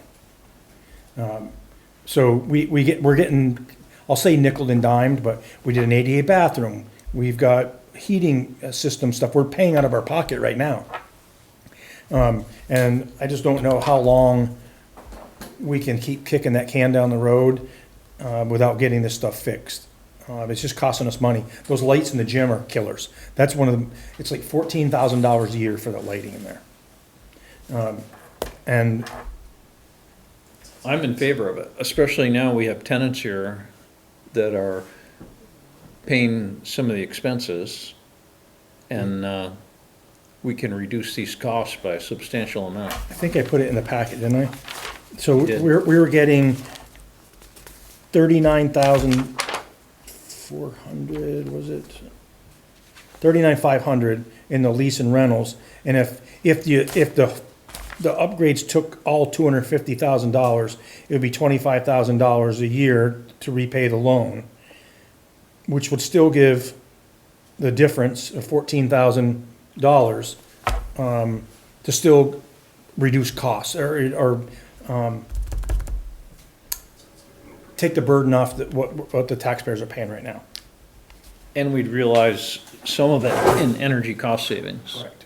And if it's the roof that ends up, because I've shared with the select board, and I keep getting punched in the kidneys from McClure's, but like, that air handler is sinking in the building. It's rotted around it. So snow loads on top of it and everything else, we've got to address that issue sooner rather than later, because if it falls through, it's going to cost a hell of a lot more probably than it is right now. Right, I think that's our biggest concern right now. But I mean, that's not an energy upgrade. The roof is, because if you drive into that parking lot on a winter day, there's a section of that roof that has no insulation above it. It got torn out, and the roof is bare. Snow load on the rest of it, and that one spot's bare melting because the heat's just going up through the roof. That's an energy issue. Yes. So it's very possible that we could borrow some money at 0% interest, and we'd realize enough savings to pay for the loan. Correct. Over It's quite time, it possible. would, the 10-year period, we would see that savings in electrical costs or heating costs. Well, if it costs us $14,000 a year to light the gym, is it possible that we could spend $100,000 on lighting in the gym and save $10,000 a year? I don't know that yet. That's why I'm working with Efficiency Vermont. It I is doubt it's that much money, but over time, it would be quite a bit. It could be, it's theoretically possible that the loan could actually pay for itself. Correct, in fuel costs and, yes, and electrical costs. So I think this board member thinks that you should pursue it. I would agree with that. Because the money's not coming from anywhere else besides the taxpayer at this point. So when we're getting the lease money and it can help offset the cost to make these upgrades, to really pay the loan, we'll pay the loan off and we'll also see savings in energy. It would be irresponsible to not explore it, in my opinion. Do you agree? Ditto. All right, Okay. fair enough, thank you. Vermont Sports Medicine, so I already wrote this down, so I don't need to remember it. I see the books are The gone. books are, yeah, and the shelving, so they're gonna come in and take the shelving from Pittsford, unless somebody really wants it, but they need to get it out of here by the 31st. Is the Pittsford Library gonna come get it? Yeah, the town of Pittsford came over already, they met with the Friends of the Library, and they took the books. And they said the Friends of the Library told them that they didn't need the bookcases, and that if we wanted, if they wanted them to contact me. I'll look in the other rooms, but we have bookcases in the other rooms too, so, I just don't see this big need for them. If you don't see a need and Micah doesn't see a need, I'm not emotionally attached to him. And, the bulletin boards, this room, by the end of the month, I've got to get this room cleared out, and some of the select board members had offered to help, so with me not being able to lift up more than 10 pounds over the last few weeks, that if I could get your help, I will take it. Just reach out. I'll sit here and boss. Okay, there's no periods or commas on the wall. So, yeah, if I could get, we're gonna move it to another room, just to get it out of here. Yep. Cause on September 1st, their contractor comes in here and starts doing their thing. I do have to respond to them about the color of the paint and the flooring. Respond to the desk, they want the desks, I put font office, you didn't catch that one really. That wasn't in the minutes. So I'm gonna talk to him about the desk. Micah doesn't want them or need them, and so I'll do some horse trading with him on that. Approval of change of use, so that needs to go before the DRB. So I have to get that done, so it changes it to commercial and recreational use. Then the roof over the door back there, that'll be their main entrance to come in, and McClure's is supposed to get that roof done, and I just don't see them doing that before August 31st at this point. They do it before snow flies? Yeah, well, I gotta talk to them and say they may have to do it while they're that 1 September to 1 October period while they're doing their stuff. McClure's maybe are doing that. McClure's did agree to do it, right? Oh, yeah. Line striping, paving and line striping, I told you that, I gotta reach out to the groups that are in here, pickleball, and Micah can handle some of it to get the word out there, but that they're gonna be paving this parking lot starting tomorrow. They're gonna start prepping, so we're gonna have to, let people know that they're not gonna be able to park here while they're doing it. You could park on the basketball court. They can park out back in the basketball court, they can park on Main Street, but they're just not gonna be able to be in the parking lot while they're gonna, they gotta raise the catch basins and then, do some milling there and then they'll pave. And then after that, we'll do the line striping. The line striping will be done, we're not doing it. The only thing left in here, Mike is not here and it's just pickleball here tomorrow, right? So I can send out a message to all of them. If you wouldn't mind, Mary, that'd be awesome. No, I'll do Yeah. that right now. Okay, thank you. Yeah, they're supposed to start tomorrow, doing the manholes and stuff like that, and paving will follow, weather dependent. And that was it for the rec center. Okay. Any questions for Mike on the manager's report? You good, Mike, or do you have anything else to report? I'm ready to pass out at this moment. Agreed. We're all suffering from meeting fatigue. You guys don't wanna stay for purchase orders? It's the most exciting part. Dick, the guy's here for the executive session. Is that what that guy is? I figured that. Well, I didn't know what he was, but I knew that we were gonna have one. All right. Purchase orders, Rob. I would make a motion to approve purchase order number 056055 for the sum of $2,725, and that's to VFIS, and that's Administrative Services First Responder Pension Fund. Second. All in favor? Aye. Aye. Make a motion to approve purchase order number 055836 to Pump Control Solutions LLC for the sum of $13,023, and that's reimbursement for the blowers 2 and 3 and labor and mileage for the fire department. Second. Would you say fire department? VFD? No, that's for the, VFD's variable frequency. Okay. It's for the wastewater For the plant. wastewater. Thought it was volunteer fire I department. did get a second, right? Yes. All in favor? Aye. Aye. Aye. Make a motion to approve purchase order number 056159 to Sanderson Trucking and Excavation for the sum of $23,263 for the South Street Sidewalk Project, and that's a 50-50 grant split. Second. Has that been all completed? No, matter of fact, I met with the engineers and they're making them tear it back out and redo it, and they'll be here starting Wednesday to do that. The whole thing? Almost all of it, all but a couple panels. Yeah, I took a walk by there the other day and was not impressed. So should we be paying this? This is for, the 23,000 covers what they've already done, the stone and all that kind of stuff. So you're not approving something that hasn't been done. What's the total cost? 234,000 or something like that. Yeah. Okay. All in favor? Aye. Aye. Did you miss the, one above that, Rob? Yeah, I did. Yep. It wasn't in line. They didn't have them in the right order. Oh, Make a motion to approve purchase order number 056154 to MTBCC, and that is for the sum of $3,401.69, and that was for the trees that we had as part of resolution 2601. Second. All in favor? Aye. Aye. Make a motion to approve purchase order number 056168 to Civic Plus for the sum of $4,489.41, and that's an annual fee for website services. Second. All in favor? Aye. Aye.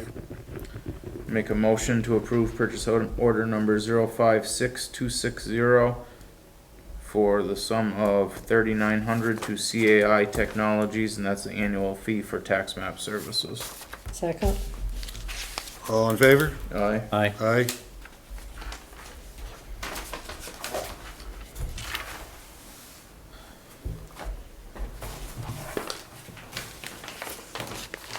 I don't even have enough room in the folder tonight.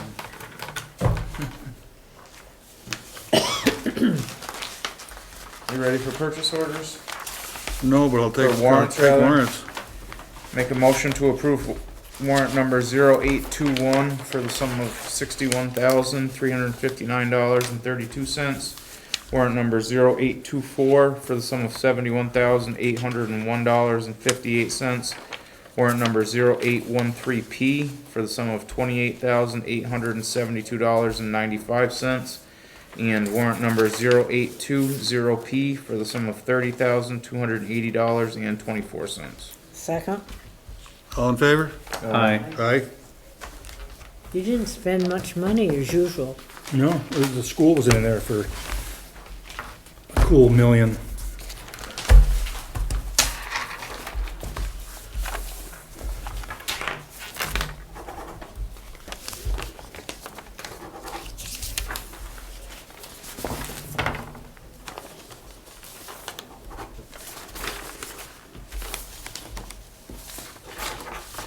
Only gotta count to 4 this time, Mary Lee. You can do it on one hand. That was just for FYI. Okay. Can you pass that down to Rob and Mark? I don't have an extra one, sorry, I'll get you one. When I walked out, it said, load paper tray number 4. And I'm like, don't have time.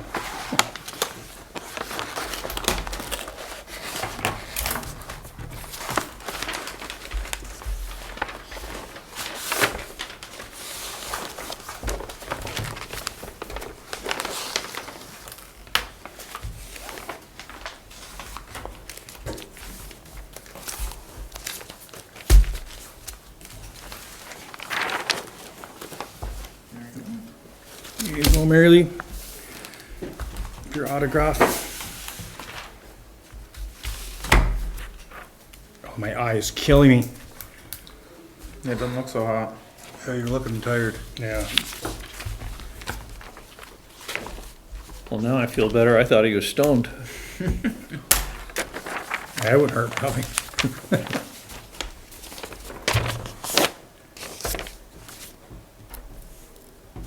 Well, not wearing my glasses fatigues the living hell out of my eyes. Oh, anyway. yeah. Did you bring that with you? I do have it here somewhere. Yeah, we're gonna need it.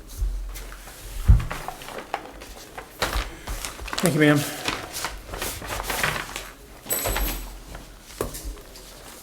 All right, let's move on to select board comments or concerns. Mary Lee? Just the town plan.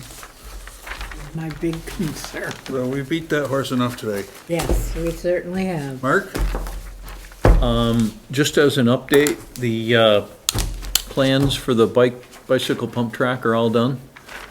And I talked to Kyle Cornell a couple days ago. He thought that he was gonna have a crew or at least a couple guys down there by the middle of September to get it built. Oh, cool. Super. I forgot to tell you too, I got the third quote that I needed for the playground equipment today.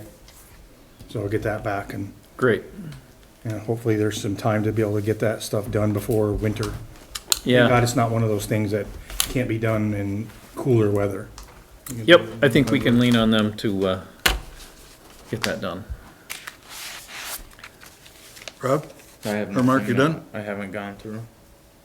I'm gonna have if nobody objects to this, you know, there's been some friction between Micah and some of the friends, in particular, one.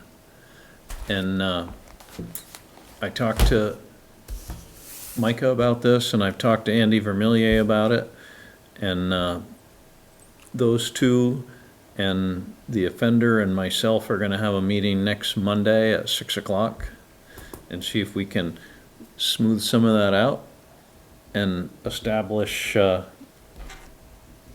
Micah's the rec director. You know, Andy's fully on board with this, and, everybody needs to understand what their position is.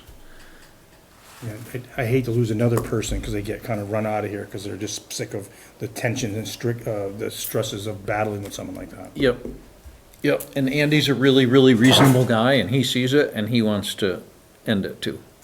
He's a really big fan of Micah's and thinks he's doing a great job. Wait till they get this new program going. It's gonna change things. My concern on that is why is it you're the only one that knows about it? Why don't I know? Do you know? Yes, you do. There was an incident I was aware report of the filled incident. out. Didn't that get sent to everybody? That was long, this has been happening for a while. The last one was 2 weeks ago, probably, before Micah went on vacation. He's been on vacation for 2 weeks. I didn't see that one. Micah sent out the email himself. That was not me sending it out.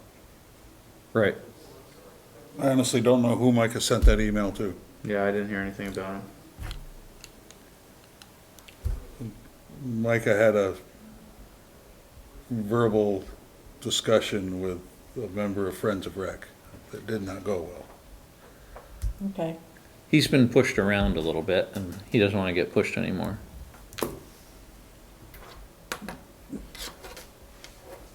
I thought he sent it out to two of the select board members. He sent it out on August 11th. I apologize. I thought it went to everyone. It went to the town manager, to Dick, myself, and Martha. Can you forward that to me? Yep. And Mary Lee and Barber, please. I feel sometimes that I'm left out. Well, to be honest, I read the email and I never even thought to look and see who else got it. So. I didn't think it was my place to forward it to anybody else because it got to the select board members, so I didn't send it out. I just assumed everybody got it. I guess I never even paid attention to that, and I'll apologize for that in the future, I will. Because what comes to one board member should go to all of them. Oh, Mike, I don't think Micah sent it to two people trying to let everybody out. I think Micah sent it to you as the select board chair and knows that Mark has dealt with the rec stuff before. I think it was more of a comfortable thing versus anything, so. Micah called me immediately after the verbal discussion he had with that individual to vent, and then he sent out an email. Well, Not yet. we're getting you almost there. Oh, really? Yeah. We're getting there. I'm sorry the meeting's taking so long, but, anything else, Mark? No, that's it. Rob? I'm good. I only have one thing, and it's gonna be a light lift. It's from I think it's Erin, is that her name? Is that Erin Haley? Looks that way. I'm gonna call her Erin, I think that's her name. The writing's hard to read. Castleton Select Board members, thank you once again for allowing Fairhaven Union Middle School to hold a coin drop on Main Street. We appreciate your time, space, and generosity. Most of all, thank you for supporting our students. Erin Haley, 8th grade class advisor. That's all I've got. Very nice, too. That's all I've got.